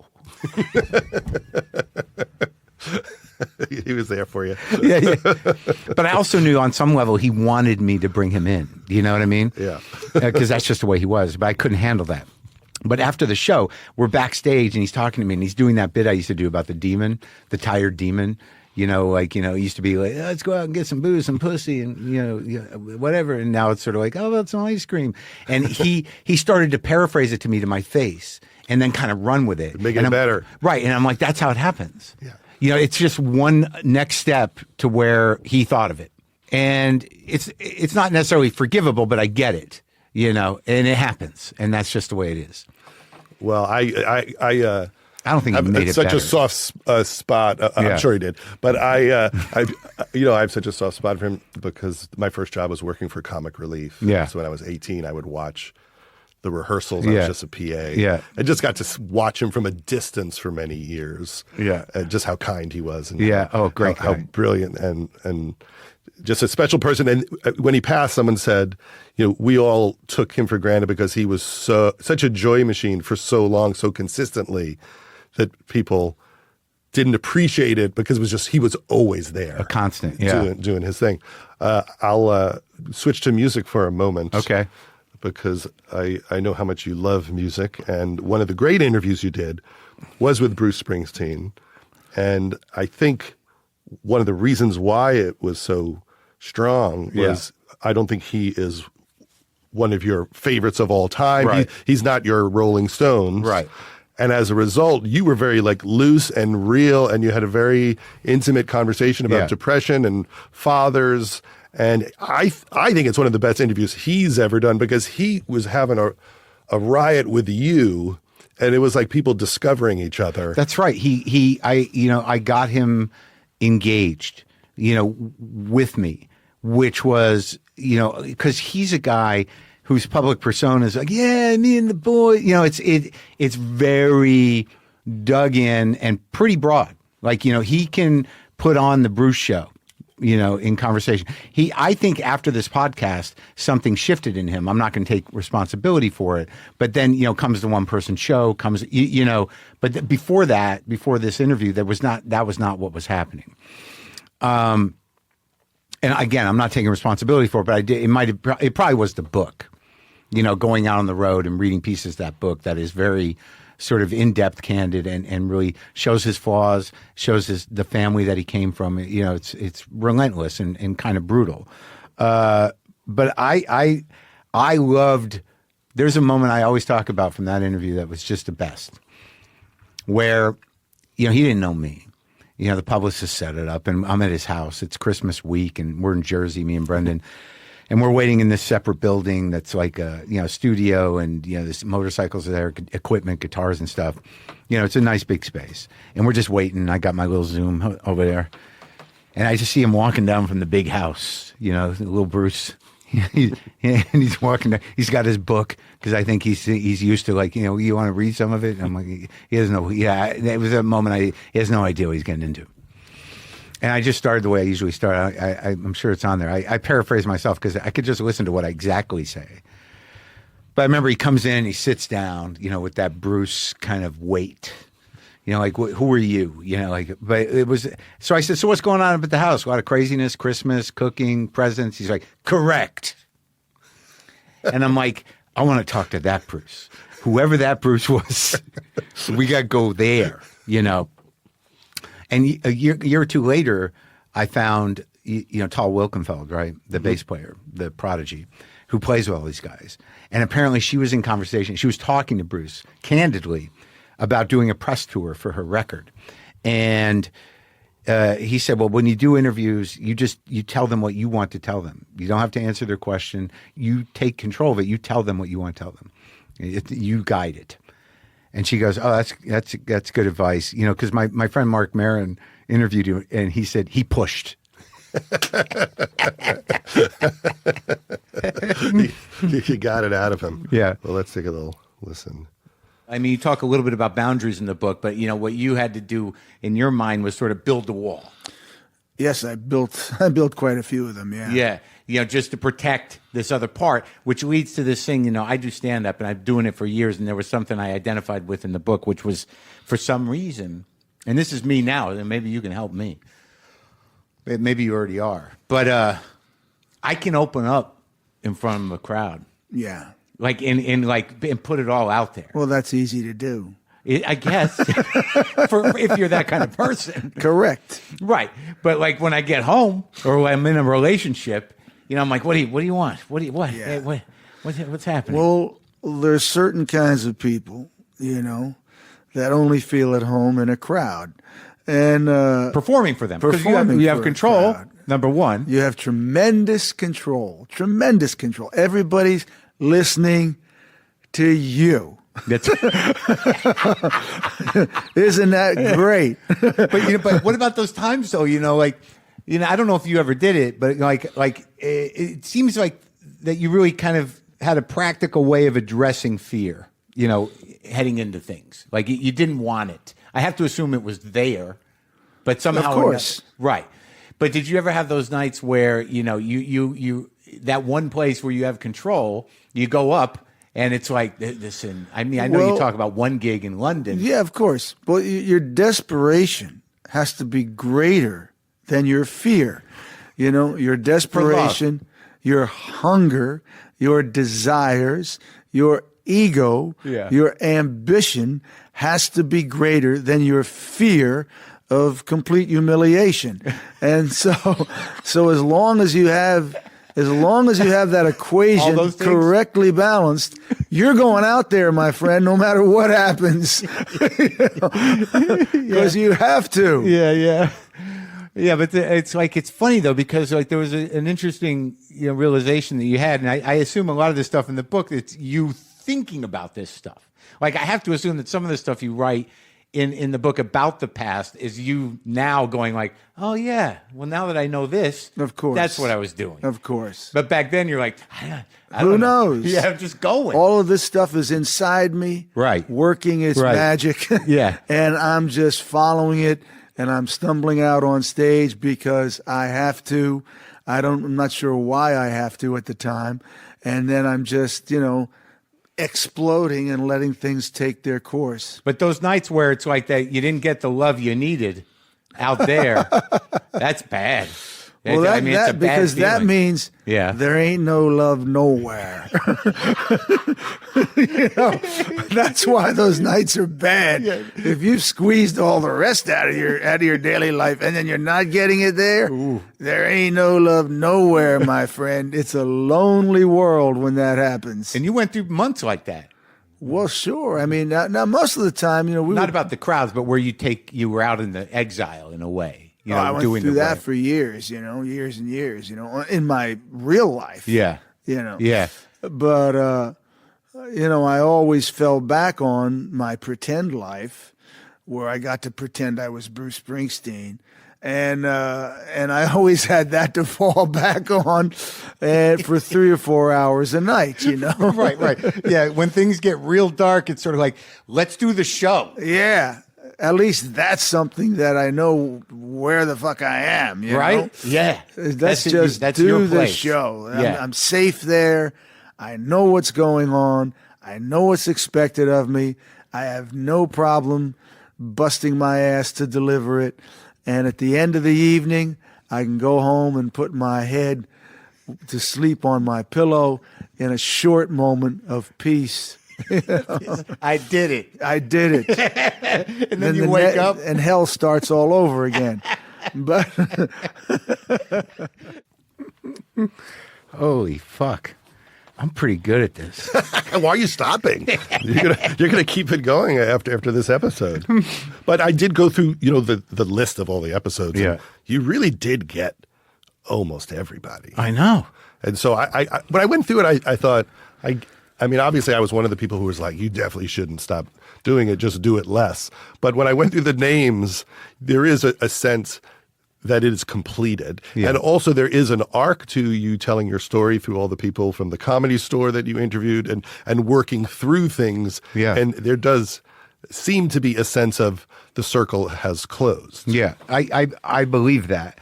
But that Bruce thing was like, it's kind of amazing because I don't listen to these, but, we were locked in. He was getting laughs. He felt comfortable, He was like, he was exploring it in a different way than he did in the book. And there was another one when I was telling him some story about myself about, never feeling like it's quite enough. And he's like, of course you don't. Like, that there was this, he was in. And I just did a small part in that movie. And it was kind of great, because it's a very small part. And I was kind of like, oh my God, I got nothing to do in this movie. But he and Landau were in the Video Village the whole time. And you're the producer? I'm just an engineer. The sound engineer. Yeah. So you're acting and Springsteen's at the monitor. Yeah. And it was very helpful, I think, for Jeremy Strong to have Landau there because he's so meticulous. So if he had to check a behavior or something, he could go. But for me, cut, and I could go out there, and because I had that experience with him, he's like, hey, and we could sit and talk about guitars and shit. It's an amazing thing because out of all these guys. The thing that becomes really kind of enlightening is that you do talk to them as people. And they are just people. But they can do this amazing fucking thing. Like, it's like magic. How the fuck do you do? I still can't answer that. Yeah. He's just like us. He could just go in a room and write Candy's room. Yeah, but perform it for 4 hours to sort of hold that space for that many people. And it's no matter how you talk about them, it doesn't explain that. That's the fucking gift. You can't explain that. Why is Keith Richards like Keith Richards? I still watch Keith Richards on stage, old stuff, new stuff with a guitar. And I'm like, and there's like 30,000 people there and they're just like doing it. How the fuck do you do that? It's not the same with comics. I always think when comics are playing like arenas, they're doing something other than what I think stand-up is. You mean doing arena shows is different than being in a club? Well, yeah, just doing like that kind of like down and dirty. Even a showroom. An arena thing has different requirements. I don't understand why people go to see comedy at arenas really, because you have to you have to change your timing. Your decisions are all based on punchlines that are so solid that you have time to wait for them, and it's just not. There's the intimacy is not there, and I kind of thrive on that. Yeah, whenever I'm around people, who've achieved like that, I feel like people like him have evolved to a place where the work is a giving gesture. it's not just the Bruce. work. Yeah, Yeah. it feels like he's on a long journey with his audience, filling them in sure. about his life, being an avatar for their experiences, and at some point it just becomes this other thing. And I do think in comedy, in your work, when you share your experiences, with your dad, and what's happening with your family, that's the comedian's version of sharing. Yeah, and also the podcast, the evolution of that. But also, like, there's something magic about music that, there's no analog for that in comedy, in that, people, spend their life with those songs, and those songs grow with them. And they represent different points in their life. And sometimes, music that you listen to as a younger person and you listen to it as an older person, it continues to evolve and grow with you. And that's just fucking magic. Who the hell knows what that is? But it's also easier because you do get to play your greatest hits. So, a comedian every couple of years has to start over.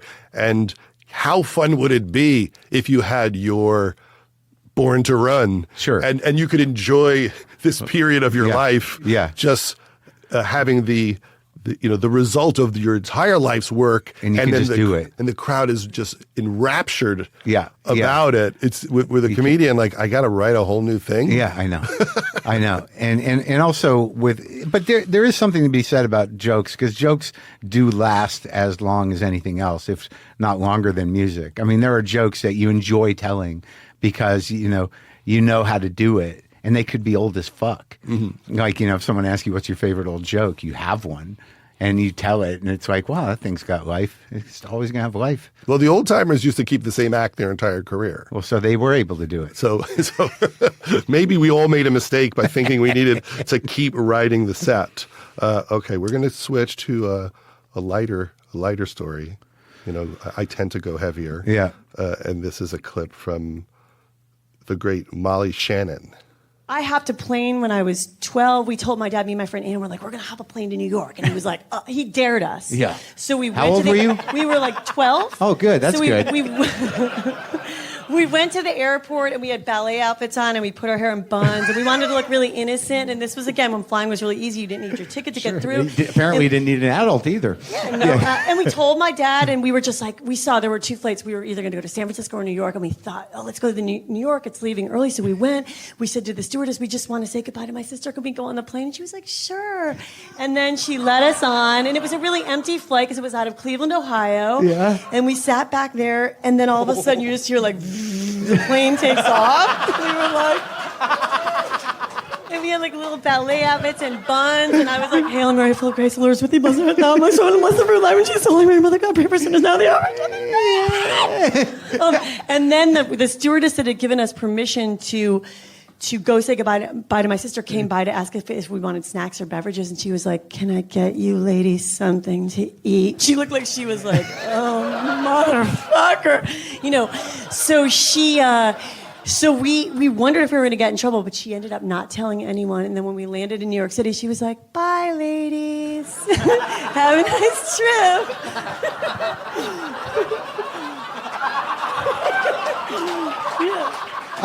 I just like it's such an exciting story, but the irresponsibility of all the adults in this story is somehow undermining my appreciation of it. You were 12-year-old girls in fucking ballet outfits, and everybody's sort of like, have a good time. What world was that? It was a crazy world. What did you do in New York? And now you're going to say, we got drunk and we went to a... Well, again, because I had a crazy childhood, we called my dad. We were like, we did it. And he was like, oh, Dad, Molly. Oh, geez, we'll try to. So basically, he couldn't. Try to what? He didn't know what to do. He said, try to see if you could go find a hotel that you could stay in. Oh, my God. Me and Mary, my sister, will come meet you. We'll drive there. So basically, we were like, all right, we'll try to find a hotel. But he was kind of excited because he liked crazy stuff. But basically, we didn't have that much. We just had our ballet bags and a little bit of cash. So we went to a diner and we dined and dashed and we stole things. We were like little con artists. Wait, did you actually make it to the city? We made it to the city. We just asked people. I was like, how do you get to Rockefeller Center? Because I just seen TV. And you're still in your ballet outfit. Ballet outfit, yeah.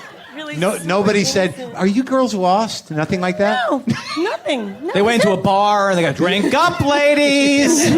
Yeah. So we did try to go to hotels, and my dad would call and ask, could they just stay there till we get there? And none of the hotels wanted to be responsible. Oh my God. So he was like, all right, you got to come home. And he was like, but I'm not paying for it. So try to hop on one on the way back.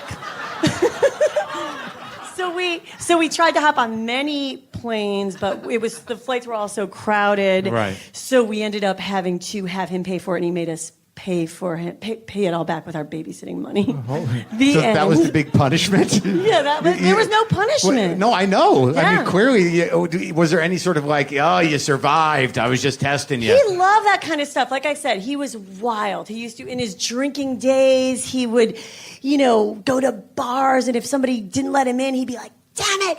He'd go into the bar and knock all the glasses down. He was like a kind of guy who could maybe get arrested. Like, it was crazy. I love the sort of strange nostalgic excitement you have for this borderline child abuse. Yeah, it was complicated.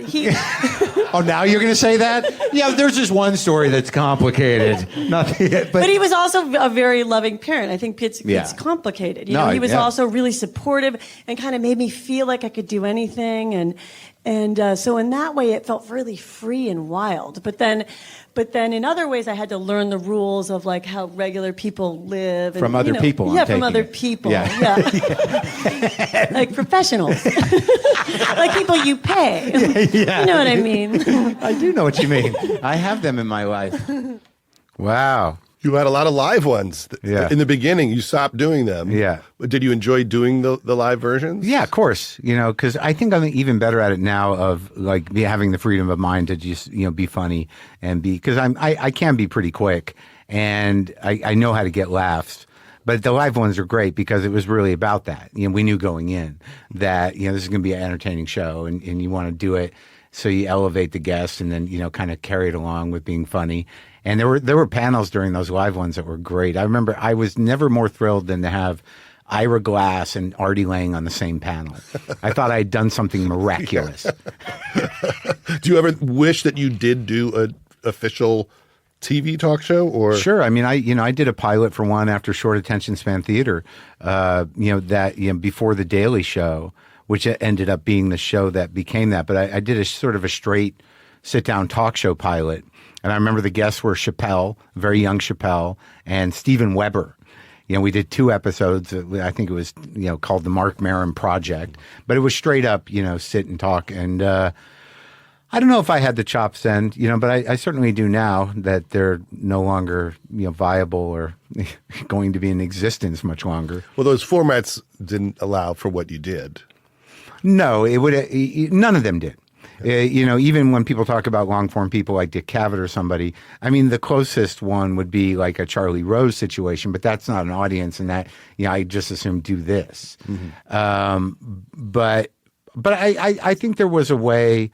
It was sort of more like what Letterman did on Netflix, but he had, the gravitas of being Letterman. And are you satisfied with the path that revealed itself? Totally.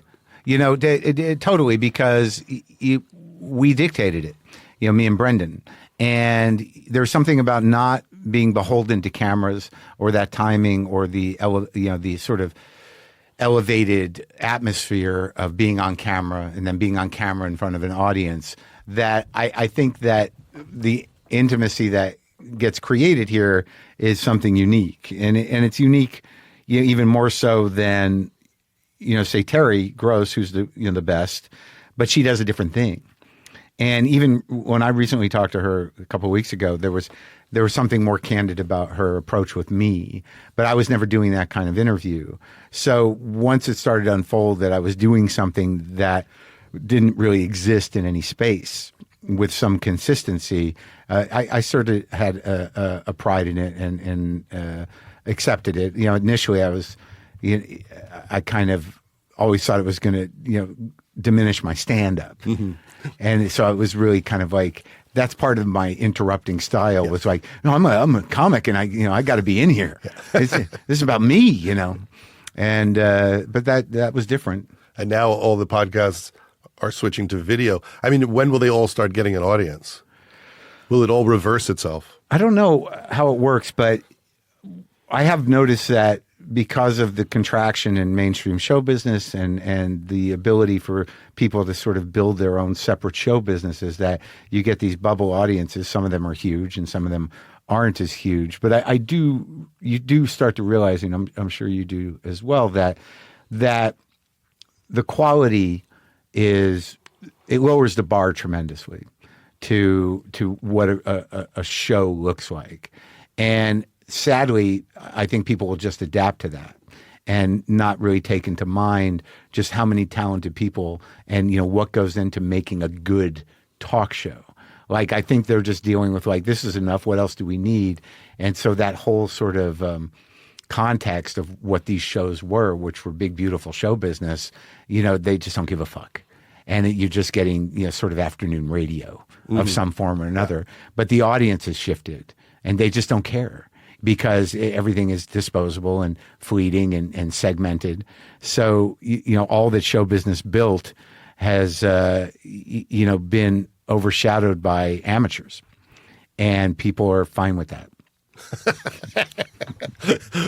Well, it is, like kind of, on one level, there's, a lot of voices are allowed in, but at some point you need the lunatics who want to really take it to the next level creatively. Yeah. And to not just do the simple version of it. The thing that we all loved about Letterman or Conan was, or Larry Sanders. Yeah, that they grinded to find ways to do it the way no one had ever done it. Well, yeah. And we're not really seeing that yet, although it could happen where I guess someone goes, well, what else can you do here? It's so cheap to do it. What other kind of I haven't seen much of comedy that. Can you do?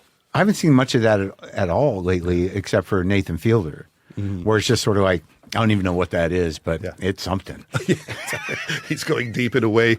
When we think we're going deep, we're not even close. But using the sort of tools of money and network support to execute a vision that is truly unique is rare. I do think that what undermines the possibility of what you're talking about is just laziness and the need to chase content generation. Yeah, and it's hard. It's like really, it's hard work. We did 13 episodes of the Ben Stiller Show back in the day, and I still say that was the hardest 6 months of my life. Yeah, I mean, we would be shooting all day, going to the sound mix at 1 o'clock in the morning. Yeah, trying to write these things, and it was as exhausting, like where you had nothing left, but it was fun. But there's a drive of a collective to try to do something new and great. Like, I don't know if that exists among, at least 80 to 90% of what's being generated out there outside the umbrella of mainstream show business. So I don't know. Well, one super original voice who had a great show called Lady Dynamite, and you had her on a bunch of times, was the great Maria Bamford, who I'm working on a documentary about. Like I had a relationship where a person was, I was frightened. I started to get frightened. Of him. And friends and family said, hey, wow, are you okay? And stuff like that. So then, but in that, the element, of control is like, I think I kept thinking, oh, well, I'm going to fix it, which is a totally, like, I'm going to either do the right thing so the person won't get enraged anymore, which was... He was a rager? Yeah, where I couldn't do the right thing. I couldn't figure out all the things that I needed to do to so it wouldn't happen again. But it would always keep happening. And then it was like, well, Oh my God. I learned to do. I got better with it, where I wouldn't react as much to it, and I would just kind of be like, "Oh, this person is." You tried to detach. Yeah, detach with love. Going like, just repeating back what they said, and saying, "I hear this is what you're saying," and but then it is so upsetting over time that it's like, I gotta let them go because I'm feeling so bad, but also to say that person is wonderful, like has incredibly wonderful qualities, and but I felt like I wasn't helping anymore. Like I was starting and also you felt probably it's emotional abuse. Yeah. And you start to lose touch with yourself. And And also, I felt like my own a possibility of me getting abuse, of me going, wah, wah, wah, and it's like, oh God, so I think some element of it was like that whole idea of I'm going to help somebody. Well, that's my problem. I was the guy that would lock into an uncontrollable rage and not stop until my ex-wife was crying, and then I'd feel bad, and then I'd apologize, but it doesn't go away after a certain point in time. It doesn't go away, and I've read a bunch of books on it now. Oh, maybe you can help me. Because my mom works for a domestic violence center, and I think what I've read is that, and my boyfriend at the time, his dad had been physically abusive, so he had seen physical abuse, and I think on some level equating emotional or physical abuse with intimacy. Also, they said, so that if I love this person on a subconscious level, this is what's going to go down, and they can handle my rage, if they love me. Huh. And then, it's was he physically abusive? One occasion. And that was it? No, it wasn't actually, which is super sad. Yeah. I was like, and actually then it was very classic violence where it was like denied that he did it. Said, oh, that wasn't me. I was like, well, that whole like gaslighting, like, oh, you're crazy, and I was like, oh, wow, okay. Yeah. And okay, quietly. Okay, I get it. And go in the other room. No, but I didn't get that because you love the person. Right. You love the person and you do respect them on a lot of levels. But again, nobody is all bad or all good. Like, that's right. Lovely, super loving person. We had a lot of good times too, so it's confusing, I think. The fact that I did that while I was driving is always interesting. That's the only driving one you did? No. There's another one? There was one with Pepitone, and there's a couple intros I did in the car. The intro to Robin, I think, might have been in the car, because I did it in real time driving to his house. But you were talking on another show that the audience that you have for this show, that in addition to being entertained, there are a lot of people that, something like Maria opening up about this might help them look for the help they need to deal with their issues. And a lot of people dealt with their sobriety as a result of you talking about yours, and a lot of people talking about how they got sober. Totally. I don't know. I didn't expect that. And it's always very heartening. A lot of emails about helping people get sober, helping people not kill themselves, learning about things that they didn't know other people had or experienced. It's been a huge part of the impact of the show. But I just fucking love her. Like, I can't say enough. She's the funniest. Her. Totally. And I say it anytime anyone asks me, who's the funniest comedian? I'm like, seriously? Maria Bamford. There is no one funnier than that. Go on Spotify and just do a random playlist of Maria Bamford and have your mind blown. It's just like, I remember a couple of years ago, I hadn't really seen her in years, and we were on a co-headlining gig for, like, I think the Toronto Comedy Festival. And, our venue was like out away from everything, and it was this old weird venue, but we were both doing an hour or whatever. I hadn't seen her in years, and I just both nights I'm like, what am I even doing? What's the point? Well, the funny thing is, we're putting together the documentary now. Yeah. There's footage of her when she first started, and the whole thing was fully formed. Sure. Yeah. Just her way of seeing the world. Yeah. And it was like outside of stand-up in a way. It kind of bordered on, what you would more classify as performance art. But she hammered it out in clubs. She is a stand-up. And it's just that, the fact that people can dismiss her because, like, I don't get it. She's weird. It's like, you fucking idiots. They're like, she's like Jonathan Winters level. Yeah. Well, you got a lot of play when you said she would be on your Mount Rushmore of comedians. Yeah, totally. Oh, yeah, with Jesse. Well, the funny thing is about the impact it has on people. It's a very funny Dice story. Because, despite what anyone thinks of Dice, I fucking love him. Like, because, outside of whatever he's known for, just him talking is the best. Like, he would come into the OR. This is like, not that long ago, just to talk about his day. And he does it. He definitely has a way of looking at things that's funny. Yeah. But I'm in the hallway with him. It's not that long ago. And he's telling me, like, yeah, we're going to do the garden. You know, I got big things. Always the big things. He's talking to me, and some guy comes up to me. And he goes, I'm sorry to interrupt you guys, but Mark, I was going to email you. And it's just, I'm happy that I'm running into you in person because I just got to thank you. You know, you got me through a real dark time. And I don't know if I would have gotten through it, you know, if you hadn't been there. And I just really wanted to thank you for that. And I'm like, yeah, sure, I'm glad to help out. And that guy walks away, and Dice goes, I never get that. You're the reason I lost my job.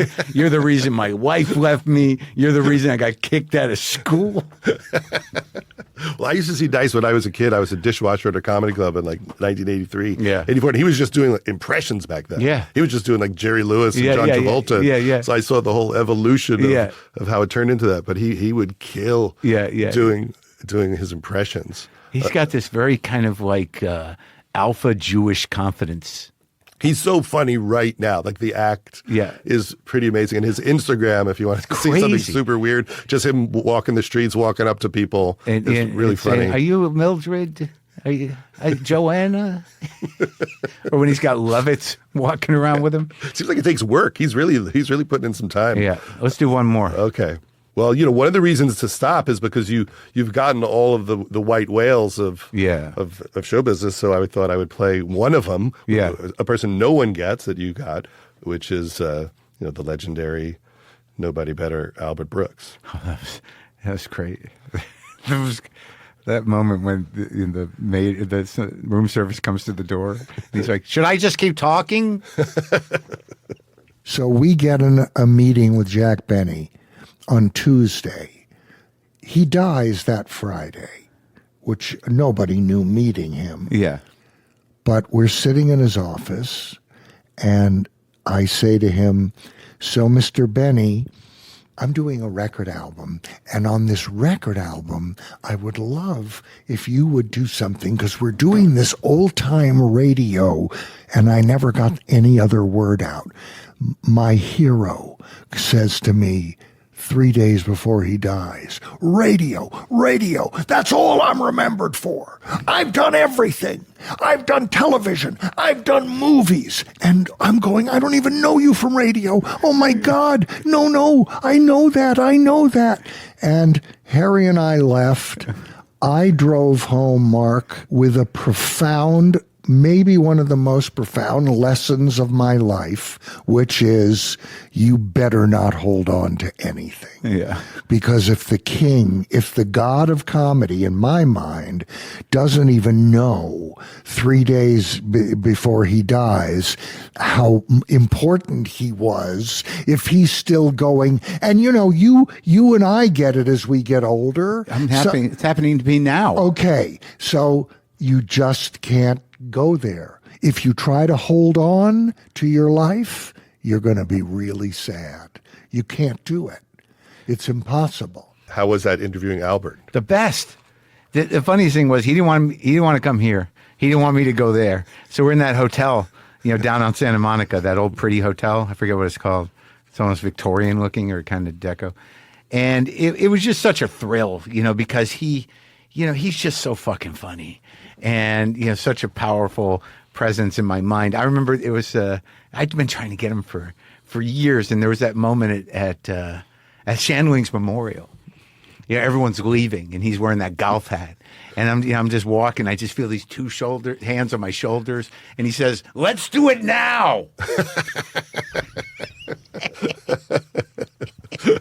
And is that how it happened? No. That took years more. Years later. Yeah. I just was so thrilled because he's one of those guys where it's so effortlessly funny. It's so wired into him. And he can't help it. Even if he's not trying, if you love him, it's just the whole thing's going to be the greatest. Who were the other ones that you didn't get? You're trying to get Adam Sandler. Yeah, but of that generation, I don't know. Like, I'm sure there's people I've forgotten. There were some old timers that I would have liked to have done. Mike Nichols would have been good. That would have been good, yeah. And like Shecky Green, there was an effort to do that. But we had an exchange, me and Shecky, and that was kind of brutal. But you'd try to get Elaine May. Yeah, I think I did try to get Elaine May, didn't I? I don't know. Is she still around? She's around. I wonder why that hasn't happened. Her daughter's amazing. Oh, yeah. No, I was very proud of the fact that I got to guest edit an issue of Vanity Fair. Yeah. And they let me pitch articles, and I said, what about an interview with Nichols and May? And they did pull it off. Yeah. And it was And the you did last it? interview that they did. How was that And they for hadn't you? done one in like 20, 30 years. Oh, wow. And it's just a great, that's great great. article. Yeah. Well, the other person that you interviewed and did one of the great interviews with was Gary Shandling. I started the box about 11 years ago. Right. Just started the box, and the reason is twofold. Is one is out of my comfort zone completely. Never was a kid who got into fights, and so the idea of really being in a ring where someone's going to start throwing punches, and then the really main reason, the other one, is that you don't have time to think, so it becomes completely intuitive. Someone's throwing a punch, you have to counter, or you move, or you get hit. Step back, or you move in, or you keep. But you can't think about it. And when you land a punch, you can't think about it. Are you getting good at it? Well, I'm sure getting better than I was. Yeah. Which is better than getting worse. Do you wear headgear, or do you? I do. I wear headgear that goes from my head down to my knees. It's quite a long. It's the biggest one they've ever seen. It's weird because hearing these back again in the moment, I don't realize how close they're. Like these are genuine tones. He's speaking as himself. There's not, he's not. There's not public talk, and it seems to happen a lot. Because him. He was definitely, not. He was just all there. Yeah. He could be guarded. Yeah. In a lot of situations. Yeah. But when he opened up, he would really open up. Yeah. And it got pretty good there. And again, because as much as I love him, I wasn't dug in to Shandling as like one of my guys necessarily. So when that took that spiritual turn where he got comfortable and started to engage with me or whatever my situation was, it was is exciting. And I know he's like one of the funniest guys ever, but it took me a long time to really get it. Yeah. Yeah. It's a unique person who's struggling. Yeah. And he's the funniest, but he's also struggling, and you never know what you're going to get. With him, one day you might get like the gregarious version, and another day he might be shut down. And, oh, really? And so it was just he was on a ride. I feel like Gary being gone really left for me like the biggest hole, where all the time you're like, man, we feel his absence. Yeah, all the time. Yeah, he was so good and so sweet and wise. And the struggle that he was on to make himself whole or self-accepting or any of that was so earnest and vigilant. Mm-hmm. Like this has got to work. Whatever he landed on spiritually, it's like, this has got to work. Some of the stories that you told that I remember, one was you telling the long Sam Kinison. Oh, yeah. What made you leave town? Yeah, I did that recently. Yeah, that's a good one. I pissed on your bed, Maron. You had a period where you had a lot of Comedy Store people on. You had Jimmy Schubert, who's really painted a picture of what that place was like. It's so funny. The first time I did mushrooms was with you. We had a good day. That's right. We had a great day, and we started doing them. And I remember I'd never done mushrooms before, and I was like, "Oh man, you're gonna love these, man. You're gonna love it." And Rod's going, "All right, man, let's get." And we had planned the whole day. Yeah. And I remember we just started getting off, going, "Oh, this is great. This is great." And then out of nowhere, out of the blue, Sam shows up. Kinison pops in like pops in like he was like a trip coach. Yeah. He goes, "Oh, you guys are doing mushrooms. Oh, you're gonna love them, man." He goes, "Nah," and he was just as he was saying stuff, you were like, "Time's gonna seem to go by real slow." And you're like, "Oh my God, it's going by real slow."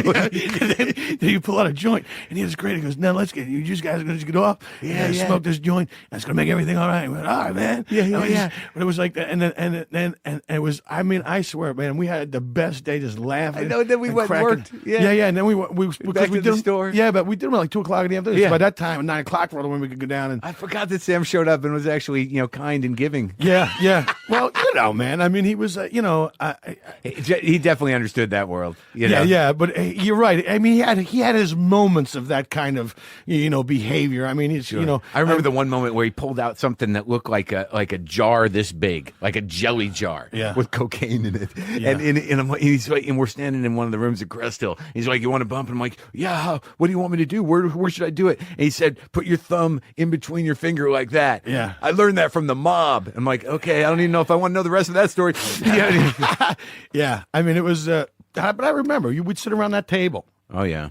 And me and you, of all the guys that were up there hanging on, I mean, we would talk about comedy till all hours of the night. I know. What do you think about this? I know. Sam explained a slow burn. I mean, were we better people for it? Probably not. But I mean, we were interested. We were willing to learn, man. Stay up and how did you come over? And then what do you do for that? And then well, that's funny. That was your agenda. Mine was like, what does Satan look like? Yeah. I thought he was some sort of black magician, some sort of wizard that had secret fucking wisdom. And he was just a douchebag like everybody else. Just a fucking comic. Just a flawed fucking human being with fucking problems, just like the rest of us. I needed to do that for myself, the Comedy Store stuff, because, I was a young guy and I was kind of out of my mind and on drugs. And once I sort of enmeshed myself with that place in the history, I was haunted by it forever. That it profoundly changed the wiring of my brain. Just what it meant, what it represented, the history of the place, all the pictures on the wall. Being on coke and losing my brain there, and integrating the Comedy Store into some sort of mythic significance. And I really had to talk to all those guys because my relationship with a lot of them was with those pictures on the wall. And also just with the idea of them. Like I said to you before we started, I had this weird thing like with that book about old movie stars. I didn't like the old movies, but I just look at these faces. And then realizing that all of comedy came through there, all of modern comedy, it just seemed to be like a great template for me to sort of have some answers about that place and about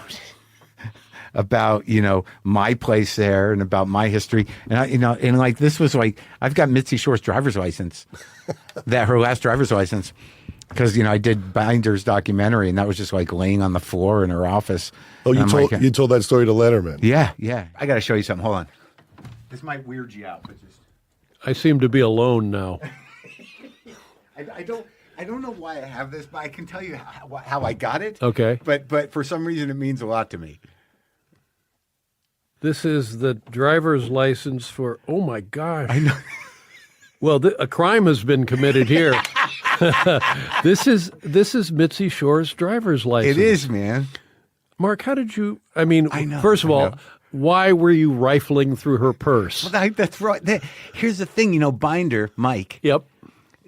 Peter Shore kind of like I interviewed Binder here, right? And he was like, I want to talk about the Comedy Store. And then I started saying, how could you not want to? That's where you come from. And then he started talking about it, and then it kind of got into his brain. And then Peter Shore reeled him in to make a documentary about the place. Right. He reached out to you? Yes. Well, I think I'm actually visiting with him tomorrow. Great. So he wanted me to be there when he did a bunch of footage in Mitzi's office, and they were going to go through some stuff. He had permission, and he wanted me to be the guy to be in there with him. And as I was walking out, this driver's license was on the floor, and I'm like, I think I have to have that. Wow. It feels a little weird and a little wrong, but no. Now with that explanation, it feels just right. And Sammy Shore just died. passed. Yeah. That's Did you know him though? I must have met him, but by the time I came to California, he was out of that business. Right. Yeah. But yeah, not out of comedy, but out of the Comedy Store business. Right. Yeah. You lost the store to Mitzi. See, like for me, didn't this give you the chills a little bit? Yes, absolutely. Yeah. First of all, she's very young looking in that, and I only remember her. She was stricken after this time. Yeah. And I don't remember her looking that hardy. She reminds me of when she was when I was younger. Yeah. Like she had the whole place had such a hold on my mind when it was so fragile, and it took years to sort of shake that thing, the mythic and paranoid thing. And now it's just like the only place I work in LA, and I'm so happy to be comfortable there. But when you're young, it's also about that they're the gatekeepers of your dream. And so there's this place, and everyone wants to do the thing you want to do. Most of them are better because they've just been doing it longer. And there's this one person that gets to decide if you're allowed to do it. And I didn't have the version where I was on drugs for part of it, but the pressure to go, can I belong here? Can I earn it?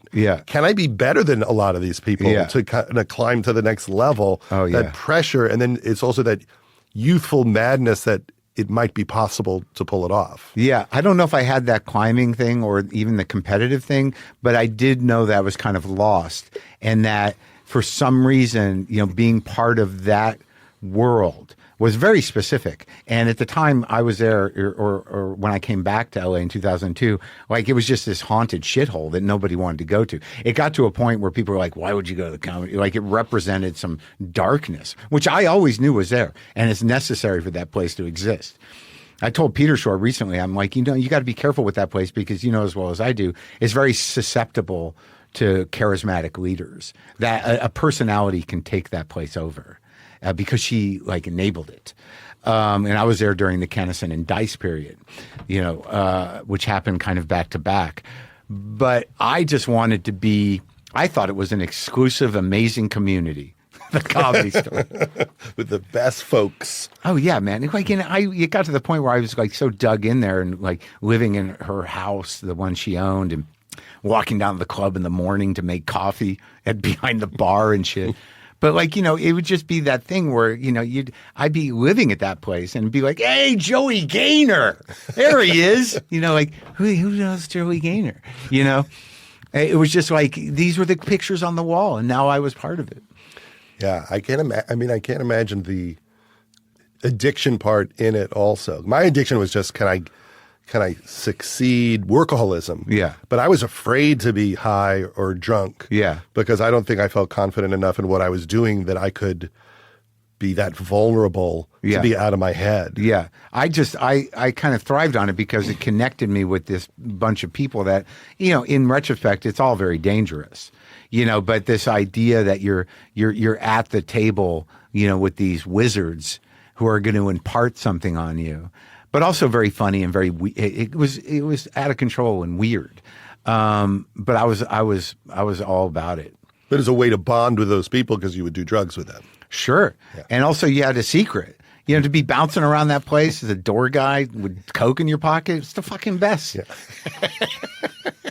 And you had Lorne Michaels on the show, which I always thought was a big moment because there were so many episodes where you recounted meeting with Lorne and not getting Weekend Update, and it became so mythic in your mind. And then when you finally talked to Lorne, the fact that Lorne remembered it, but also to him, it's like he's explaining here's how showbiz really works. Yeah, that you don't get that the decision isn't based on what you think it's based on. Right. I came in here. I waited an hour or so. Tracy Morgan was out there waiting with me. Do you know what day of the week it was? Where we were in production? Maybe. I wish I remembered that. Yeah. I decided before I got here, I was smoking a lot of pot at the time, but I thought maybe I shouldn't smoke too much. And I got here and Tracy Morgan was there and his hair looked very shiny. The hair was in very good shape. Yes. And I waited a while and I was reading a Bruce Wagner book, I remember, and I came in here and you were had he been on stage the night that you performed? Who, Tracy? Yeah. I don't know if he was. I mean, I know that we went to Stand Up New York. Right, I remember. Yeah. Anyways, I come in here. In my recollection, there were books over here. Was there? It's probably pretty much the same as it's always right. been. Yeah. Steve Higgins was there. I walk in, and you said, how was Conan last night? Did they laugh? Did they laugh at you? It's better when they laugh. And that was nice. It was nice. I was scared. And you'd done Conan the night before, right? Yes. Okay. And then I sat down, and then you used a zoo analogy for comedians. Have you used that before? Monkeys and all that. Yeah. Yes. Yeah. Yeah. So that's a regular thing. No, it wasn't a regular thing. It was just my sort of beginning to piece together where comedians stood in Hollywood. Right. The lions are scary. When you go to the zoo, yeah. the first thing you want to see is the lion, because the lion is the king of the jungle, and and it's regal. Yeah. And the second thing you want to see are the bears because they're the strongest and the fastest. Right. And the third, you want to see the monkeys because they're funny and occasionally one of them jerks off. Right. And what I said, I don't think you had added the jerk off line yet. Because I said, as long as they're not throwing their shit at you. Yeah. Got nothing. Yeah. Got nothing, no laugh no. from you. Yeah. Nothing. Well, I would have gone softer, as you saw. Yeah. Exactly. Yeah. And Steve Higgins was like, this is not going well already. And did you know Steve before? Kinda. I'd met him once or twice. Like on the scene. Right. And then you just looked at me for a little while. And Steve actually went, Lauren, and you said it's important to look in someone's eyes. You can see a lot in someone's eyes. And then I was trying to exude some star quality of some kind, right? Which it was not successful. God, you really remember this. Yeah, I remember it. And then in my recollection, there was a smaller bowl of candy, and that's the Tootsie Roll one, but it's a Jolly Rancher in my mind. No, would have been Tootsie Rolls. Well, I remember I took one, and at that moment, you shot a look at Steve, and I thought I'd failed the candy test. Oh, yeah, no, there was no candy. There was no alternative candy. There was just the one. There was popcorn probably there or there. No, I didn't get popcorn. Yeah. And that was sort of like my experience with it. And then I waited, and nothing happened. And I'd heard a couple of things over the years. I'm not hung up on this. No. But where were we in '95? Was this when Norm was renegotiating his contract? But it was interesting because at that time, remember, we were doing alternative comedy very much downtown because and I mean no offense, but you said you sat, one of the first things you said was like, I don't know what you think you're doing down there below 14th Street. Yeah, right. But it doesn't matter. Right. I was trying to be helpful and save you a few years. Yeah. Okay. Yeah. Yeah. Well, I appreciate. No, that. I was just being playful. I know. Yeah. That was a very revealing and amazing time for me to finally get to talk to Lauren and to put that story to rest. That it was really just a decision making process based on an ensemble. Well, that was what he told me, and that's fine. And but more what I came out of that with, whether it's his calculating presentation of himself or not, is that this guy is a guy that works at this building. I mean, he's a billionaire and he's produced amazing stuff his whole life, and he's a cultural icon, and the show is. But just seeing him at this age, wandering the same halls. Since the early 70s or mid 70s, it's kind of crazy because he's a guy who goes to work. He's a TV producer. Yeah. But like I had made him into this mythic, almost god who decides people's, future, which he is. But it's really, it's not in the sense that he's, vengeful. It's just that, he's got an eye for fucking talent. Yeah. And, he runs the show, but he is essentially a guy who works at 30 Rock. Yeah. Who someone gives him 30 sketches and he goes, these 8. And right. He has a job. That's right. And he's standing there watching it unfold. And so it was humanizing. Yeah. You're one of 10,000 decisions he's making. That's right. And it was all very humanizing, but after, all is said and done, I know as a grown person, and I've known it for a few years, that I wasn't ready for that job. There was no fucking way. Yeah. I had no control over my talent. I had no, sense of who I was really as a performer. And I was nowhere near ready for the job. So Lorne was right again. He was. Yeah. But, and the way he told me he made the decision was, I thought, diplomatic, and it was easy on me.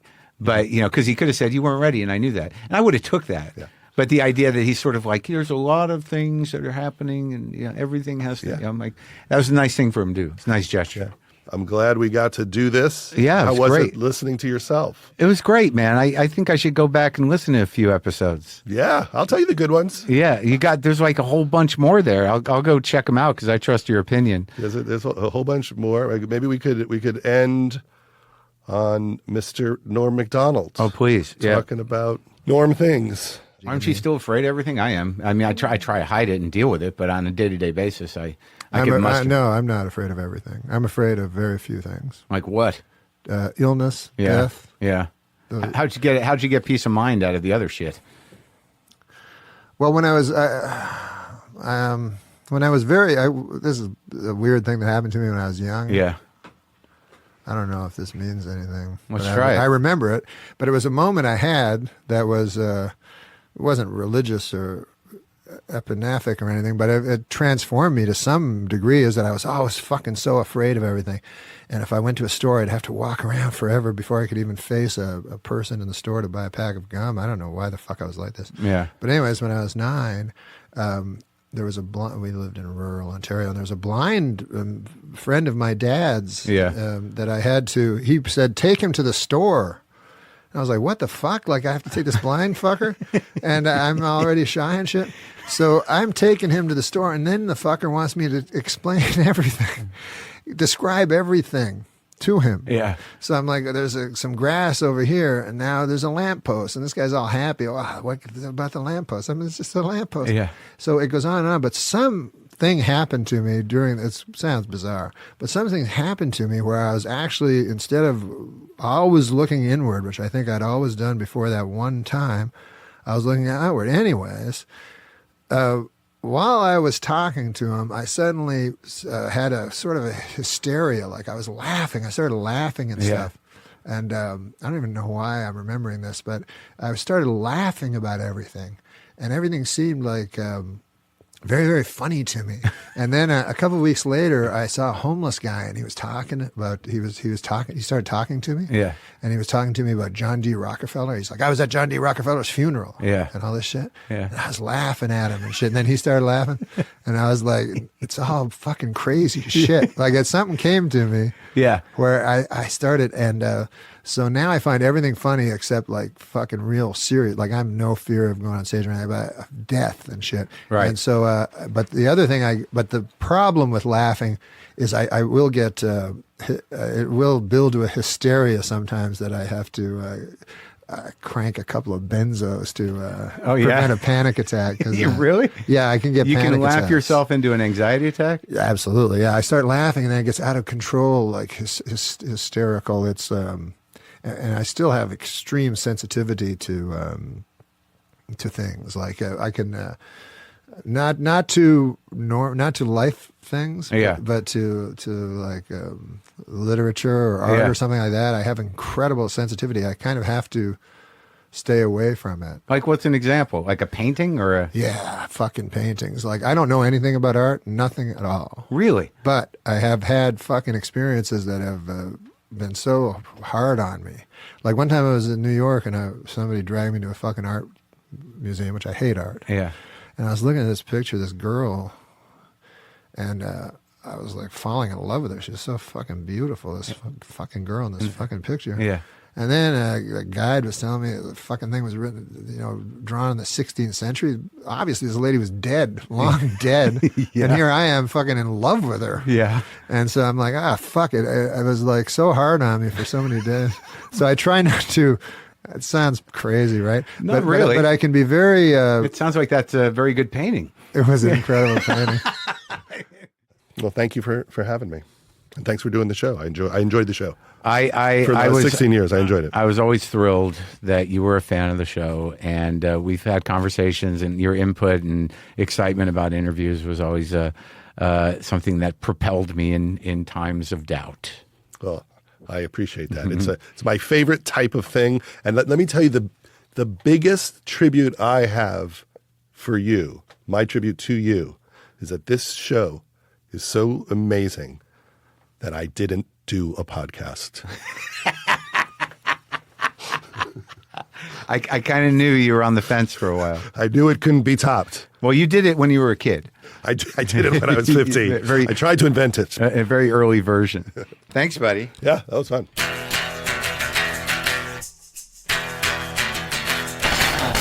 There you go. A lot of stuff. Hope you enjoyed that. You can pre-order Judd's book, Comedy Nerd, A Lifelong Obsession in Stories and Pictures. It comes out October 28th. Hang out for a minute, folks. Hey, you guys, if you want all those old episodes Judd was playing for me, you can get a subscription to the full WTF archives, which gets you every WTF episode ad-free, including the first 5 years, which are not available in the free feed right now, as well as every bonus episode we ever did. There are about 300 of those. Go to supercast.com and put WTF in the search bar, or go to WTFpod.com and click on WTF Plus. And a reminder before we go, this podcast is hosted by Acast. And here's that new Telecaster on that beautiful Telecaster bridge pickup.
Boomer lifts, Monkey and LaFonda, cat angels everywhere.